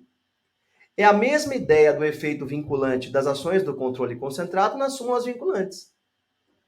Então, o Supremo fez uma súmula vinculante dizendo: o advogado no processo administrativo disciplinar é dispensável. Ok, a gente aprendeu isso lá em administrativo.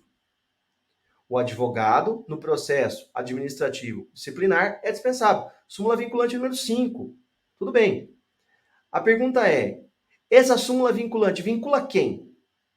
Ela vincula a administração pública e os demais órgãos do Poder Judiciário.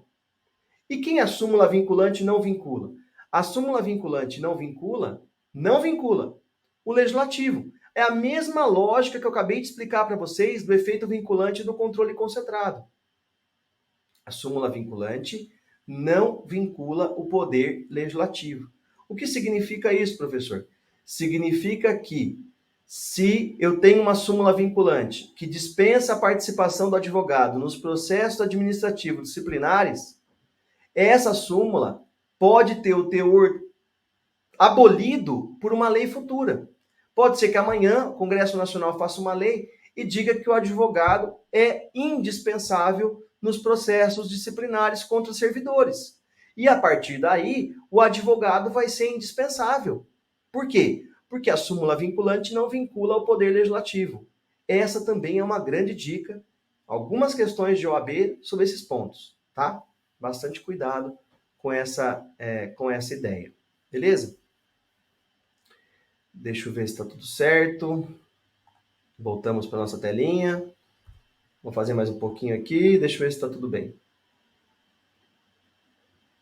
Isso, Gabriel. O Gabriel já antecipou aqui. Ele disse erga omnes, mas não afeta o legislativo. Mas veja, essa frase é, vamos dizer, meio certo, né? Porque erga omnes, ex tunc, é vinculante, mas não afeta o legislativo. Essa frase, para estar correta, se fosse uma questão de prova, seria: é vinculante, mas não afeta o legislativo. Aí estaria certo, tá, Gabriel? Entendeu? É isso aí.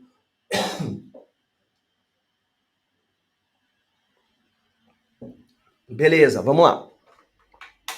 Deixa eu dar um foco diminuído na luz aqui, que tá muito forte na minha cara. Aí, agora sim. Agora eu entendi a luz no final da live. Agora eu entendi o foco da luz no final da live. Infelizmente, tecnologia não é nosso forte, né? É a vida. A gente vai passando aqui, fico com essa luz na minha cara quase 2 horas. Agora, no fim da live, no fim da nossa revisão, eu entendi aonde que a luz deve ficar. Mas tudo bem. O importante é entender, né? Agora vai. Gabriel, então, já entendeu também aqui o que eu tinha falado. Beleza, vamos que vamos. Vamos continuar aqui nossa revisãozinha. Agora ficou boa a lâmpada aqui. Agora eu gostei. Agora não adianta, né? Vamos fazer mais 2 horas de revisão? Brincadeira, estamos acabando já. Estou conseguindo falar dos temas que eu queria falar com vocês, viu? Os temas mais importantes que eu fazia questão de conversar com vocês, a gente está falando. Falar aqui para terminar controle, né? Controle de condicionalidade, as características gerais do controle. Características gerais das ações do controle concentrado. ADI, ADC, ADPF, tá? Características gerais das ações do controle concentrado. Vamos a elas. 1. Não cabe recurso nas ações do controle concentrado. A única possibilidade que existe, excepcionalmente, é dos embargos declaratórios, né? Está no Supremo, não tem mais para onde ir.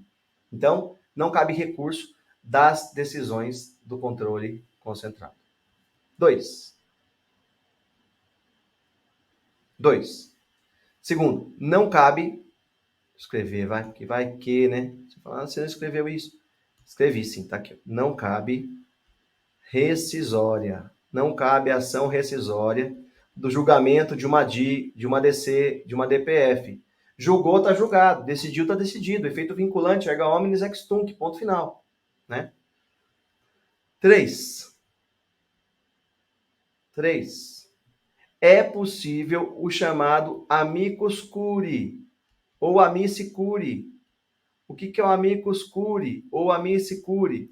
É o amigo da corte, é a pessoa jurídica, em regra, que vai auxiliar o Supremo nos julgamentos com mais equidade, com mais justiça.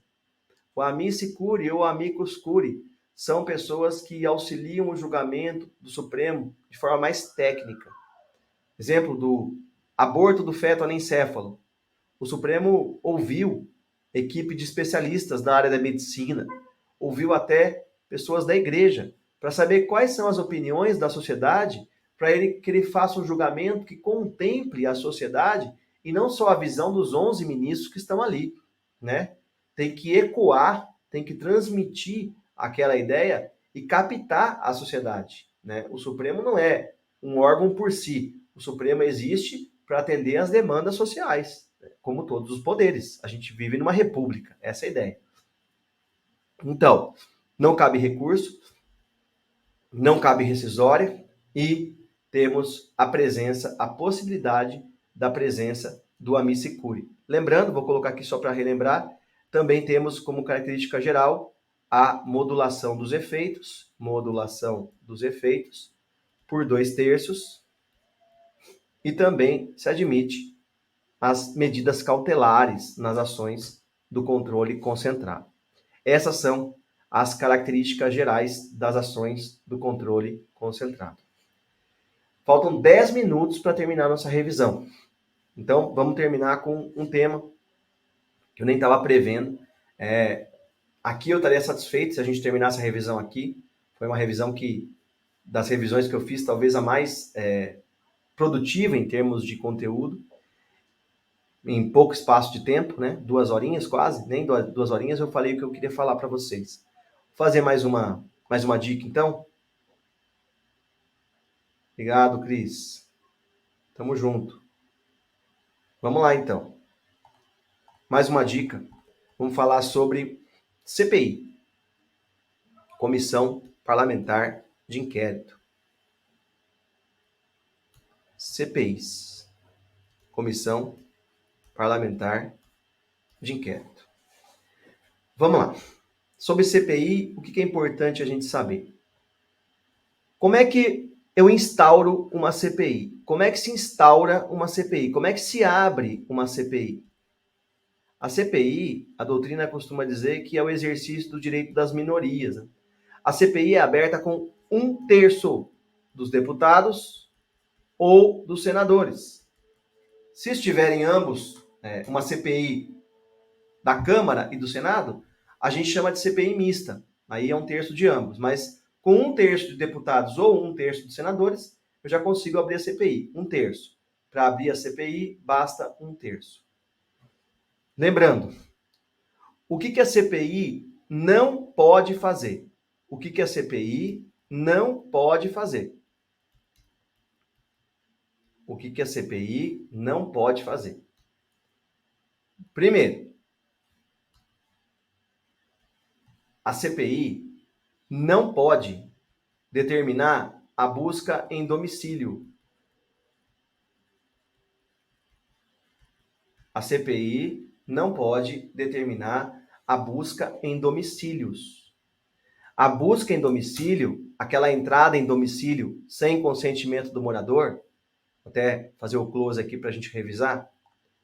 A entrada em domicílio sem consentimento do morador só pode acontecer em casos de flagrante, desastre, socorro ou por ordem judicial, não de CPI, durante o dia. Vou repetir. A busca domiciliar só pode acontecer nas hipóteses de flagrante, desastre, socorro ou ordem judicial durante o dia. A CPI está fora disso. Beleza? 2. Segunda hipótese, que a CPI não pode mexer, hein? Dissolver associações. Dissolver associações. Acabei de explicar para vocês no começo da revisão que a dissolução de associações depende de ordem judicial transitada em julgado. Logo, a CPI não pode nem dissolver nem suspender, mas dissolver muito menos, né? Só ordem judicial. 3. Isso é importante. Interceptação telefônica. Interceptação telefônica. A CPI não pode determinar a interceptação telefônica de alguém. A realização da oitiva da conversa de alguém com outra pessoa e depois a sua transcrição. Isso depende de ordem judicial. Repetindo, a CPI não pode determinar a quebra, a interceptação telefônica. Não pode. Beleza. O que mais a CPI não pode? A CPI não pode decretar prisão preventiva e prisão temporária. E também, em regra, a prisão em flagrante, salvo num caso que eu vou falar daqui a pouco. A CPI não decreta prisões cautelares, não decreta prisão, né?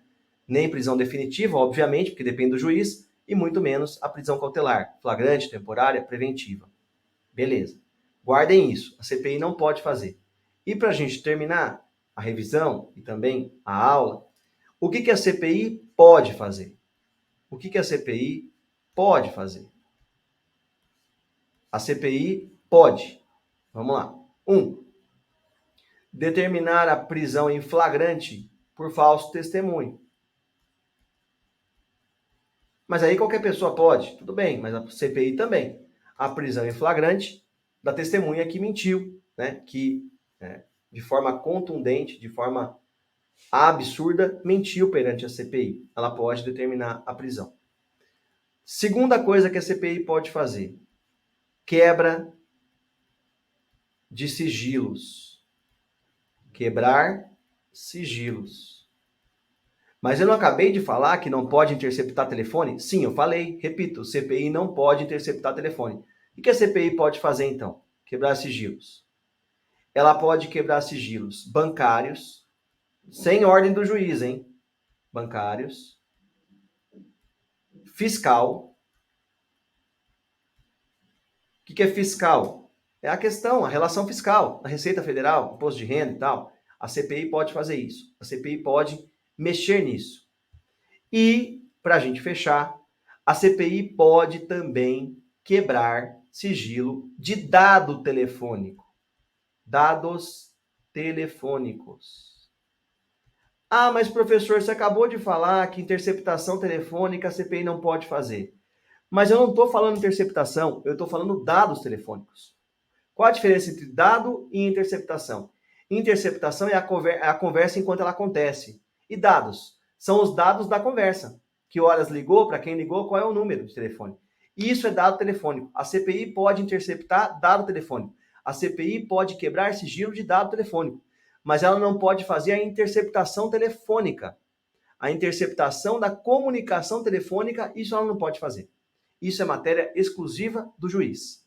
Então, esse slide aqui, do que a CPI pode fazer, é um slide importante, considerando que a gente tem CPIs aí famosas tramitando no Congresso Nacional ainda, e pode ser objeto de uma investigação do examinador da OAB a respeito do seu conhecimento, tá? Quebra de dados bancários, fiscais e telefônicos. Beleza?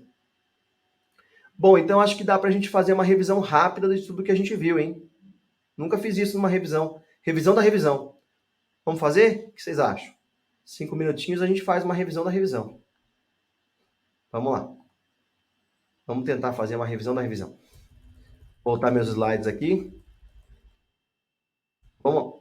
Reunião e associação. Reunião, prévio aviso. Associação, registro em cartório. Lembrando que a associação depende a sua suspensão e a dissolução de decisão judicial, não podendo a CPI fazê-lo. Acabamos de revisar isso. Habeas corpus, deixa eu mudar minha posição aqui na tela. Habeas corpus, habeas data, mandado de segurança, mandado de injunção e ação popular. Locomoção, dados pessoais, líquido certo, omissões e anular ato lesivo. Brasileiro nato e naturalizado. Qual a diferença? Na extradição e nos cargos privativos. Extradição, o brasileiro nato nunca pode ser. Naturalizado só em tráfico ou crime anterior. E os cargos privativos? Presidente e vice, presidente da Câmara, do Senado, ministro do Supremo, oficial da carreira diplomática, oficial das Forças Armadas, ministro da Defesa. Só nato pode ocupar. Direitos políticos. Voto. Quem tem obrigatoriedade de voto? 18 e 70. Quem vota se quiser? 16 a 18 facultativos. Quem não pode ser votado? Inalistáveis, que são estrangeiros e conscritos, e os analfabetos. Que partido político? Partido político. Como que ele surge no Brasil? Ele é pessoa jurídica de direito privado, registro no TSE e coligações partidárias somente para eleições majoritárias. Suspensão de direito político em razão da pergunta do chat. Suspensão de direito político importantes. Condenação criminal transitada em julgado, enquanto durarem os efeitos, e improbidade. São as duas hipóteses importantes, não as únicas, importantes de suspensão de direito político. Não perda. Federação. O que é uma federação? É um agrupamento de entes federados. União, Estados, DF, municípios. Eles são unidos e todos têm autonomia. A soberania é da República.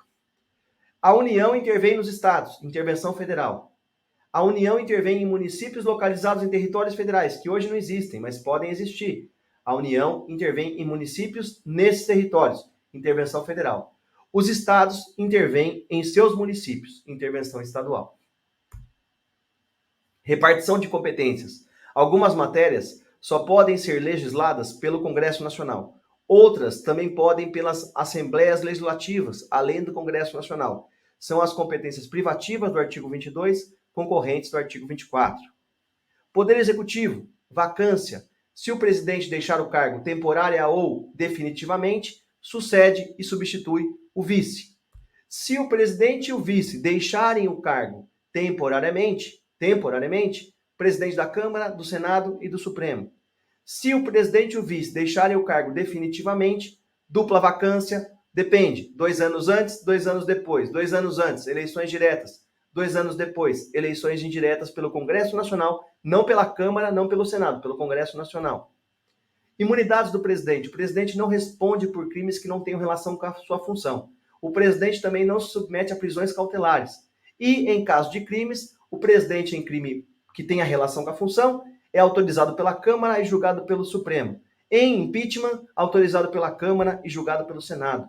Imunidades parlamentares. Os deputados e senadores não respondem por suas opiniões, palavras e votos, nem civil, nem criminalmente. Os deputados e senadores não podem ser presos cautelarmente, salvo flagrante de crime inafiançável. Nesse caso, a Casa Parlamentar pode mandar soltar por maioria absoluta. Os deputados e senadores também não respondem no Supremo Tribunal Federal, somente quando só respondem no Supremo, quando o crime tiver relação com a função e for ocorrido durante o mandato. Fora isso, não respondem no STF, respondem perante a Justiça Comum. Nesse caso também, os parlamentares poderão ter o processo sustado pela Casa Parlamentar por maioria absoluta. A diferença entre lei ordinária, medida provisória, lei complementar e emenda constitucional. Lei ordinária, medida provisória e lei complementar passam por um turno só. A lei ordinária e a medida provisória é maioria simples, a lei complementar é maioria absoluta e a emenda constitucional 2 turnos e 3/5. Existem limitações à emenda, limitações circunstanciais, limitações materiais. Limitações circunstanciais, não pode ter emenda, estado de defesa, estado de sítio, intervenção federal. As limitações materiais, não pode ter emenda que verse sobre voto, direto, secreto, universal, periódico, separação dos poderes, organização federativa e direitos e garantias individuais. Os tribunais de contas auxiliam o Congresso Nacional, auxiliam o Poder Legislativo na sua função precípua de fiscalização. O TCU auxilia o Congresso, o TCE auxilia assembleias e o TCM não existe, salvo São Paulo e Rio de Janeiro, que já existiam. Lembrando que o presidente da República tem suas contas julgadas pelo Congresso, mas com parecer prévio do Tribunal de Contas da União. Controle de constitucionalidade concentrado. Quem pode propor ação no Supremo no controle concentrado? Presidente, governador. Mesa da Câmara, do Senado, da Assembleia. Procurador-Geral da República, partido político com representação no Congresso, Conselho Federal da OAB, Confederação Sindical, entidade de classe de âmbito nacional. Quais são as ações que eu proponho no Supremo?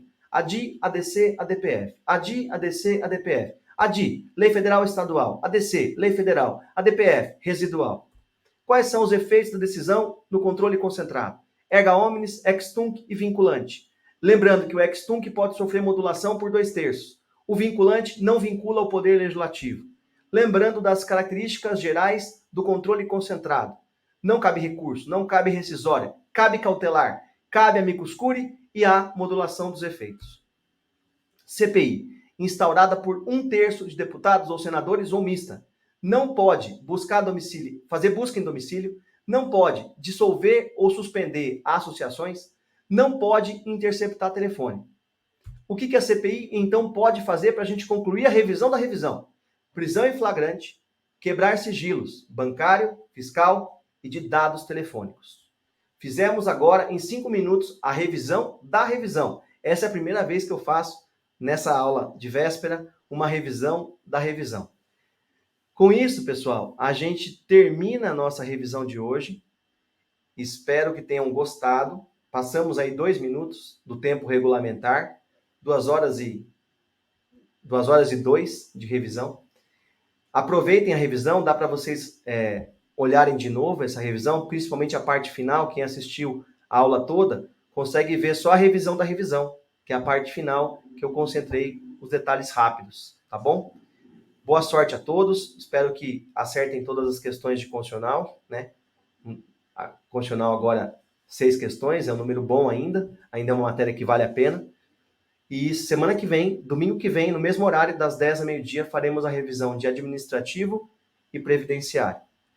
Ok? Um ótimo domingo a todos. Qualquer dúvida, podem chamar. Grande abraço. Até a próxima.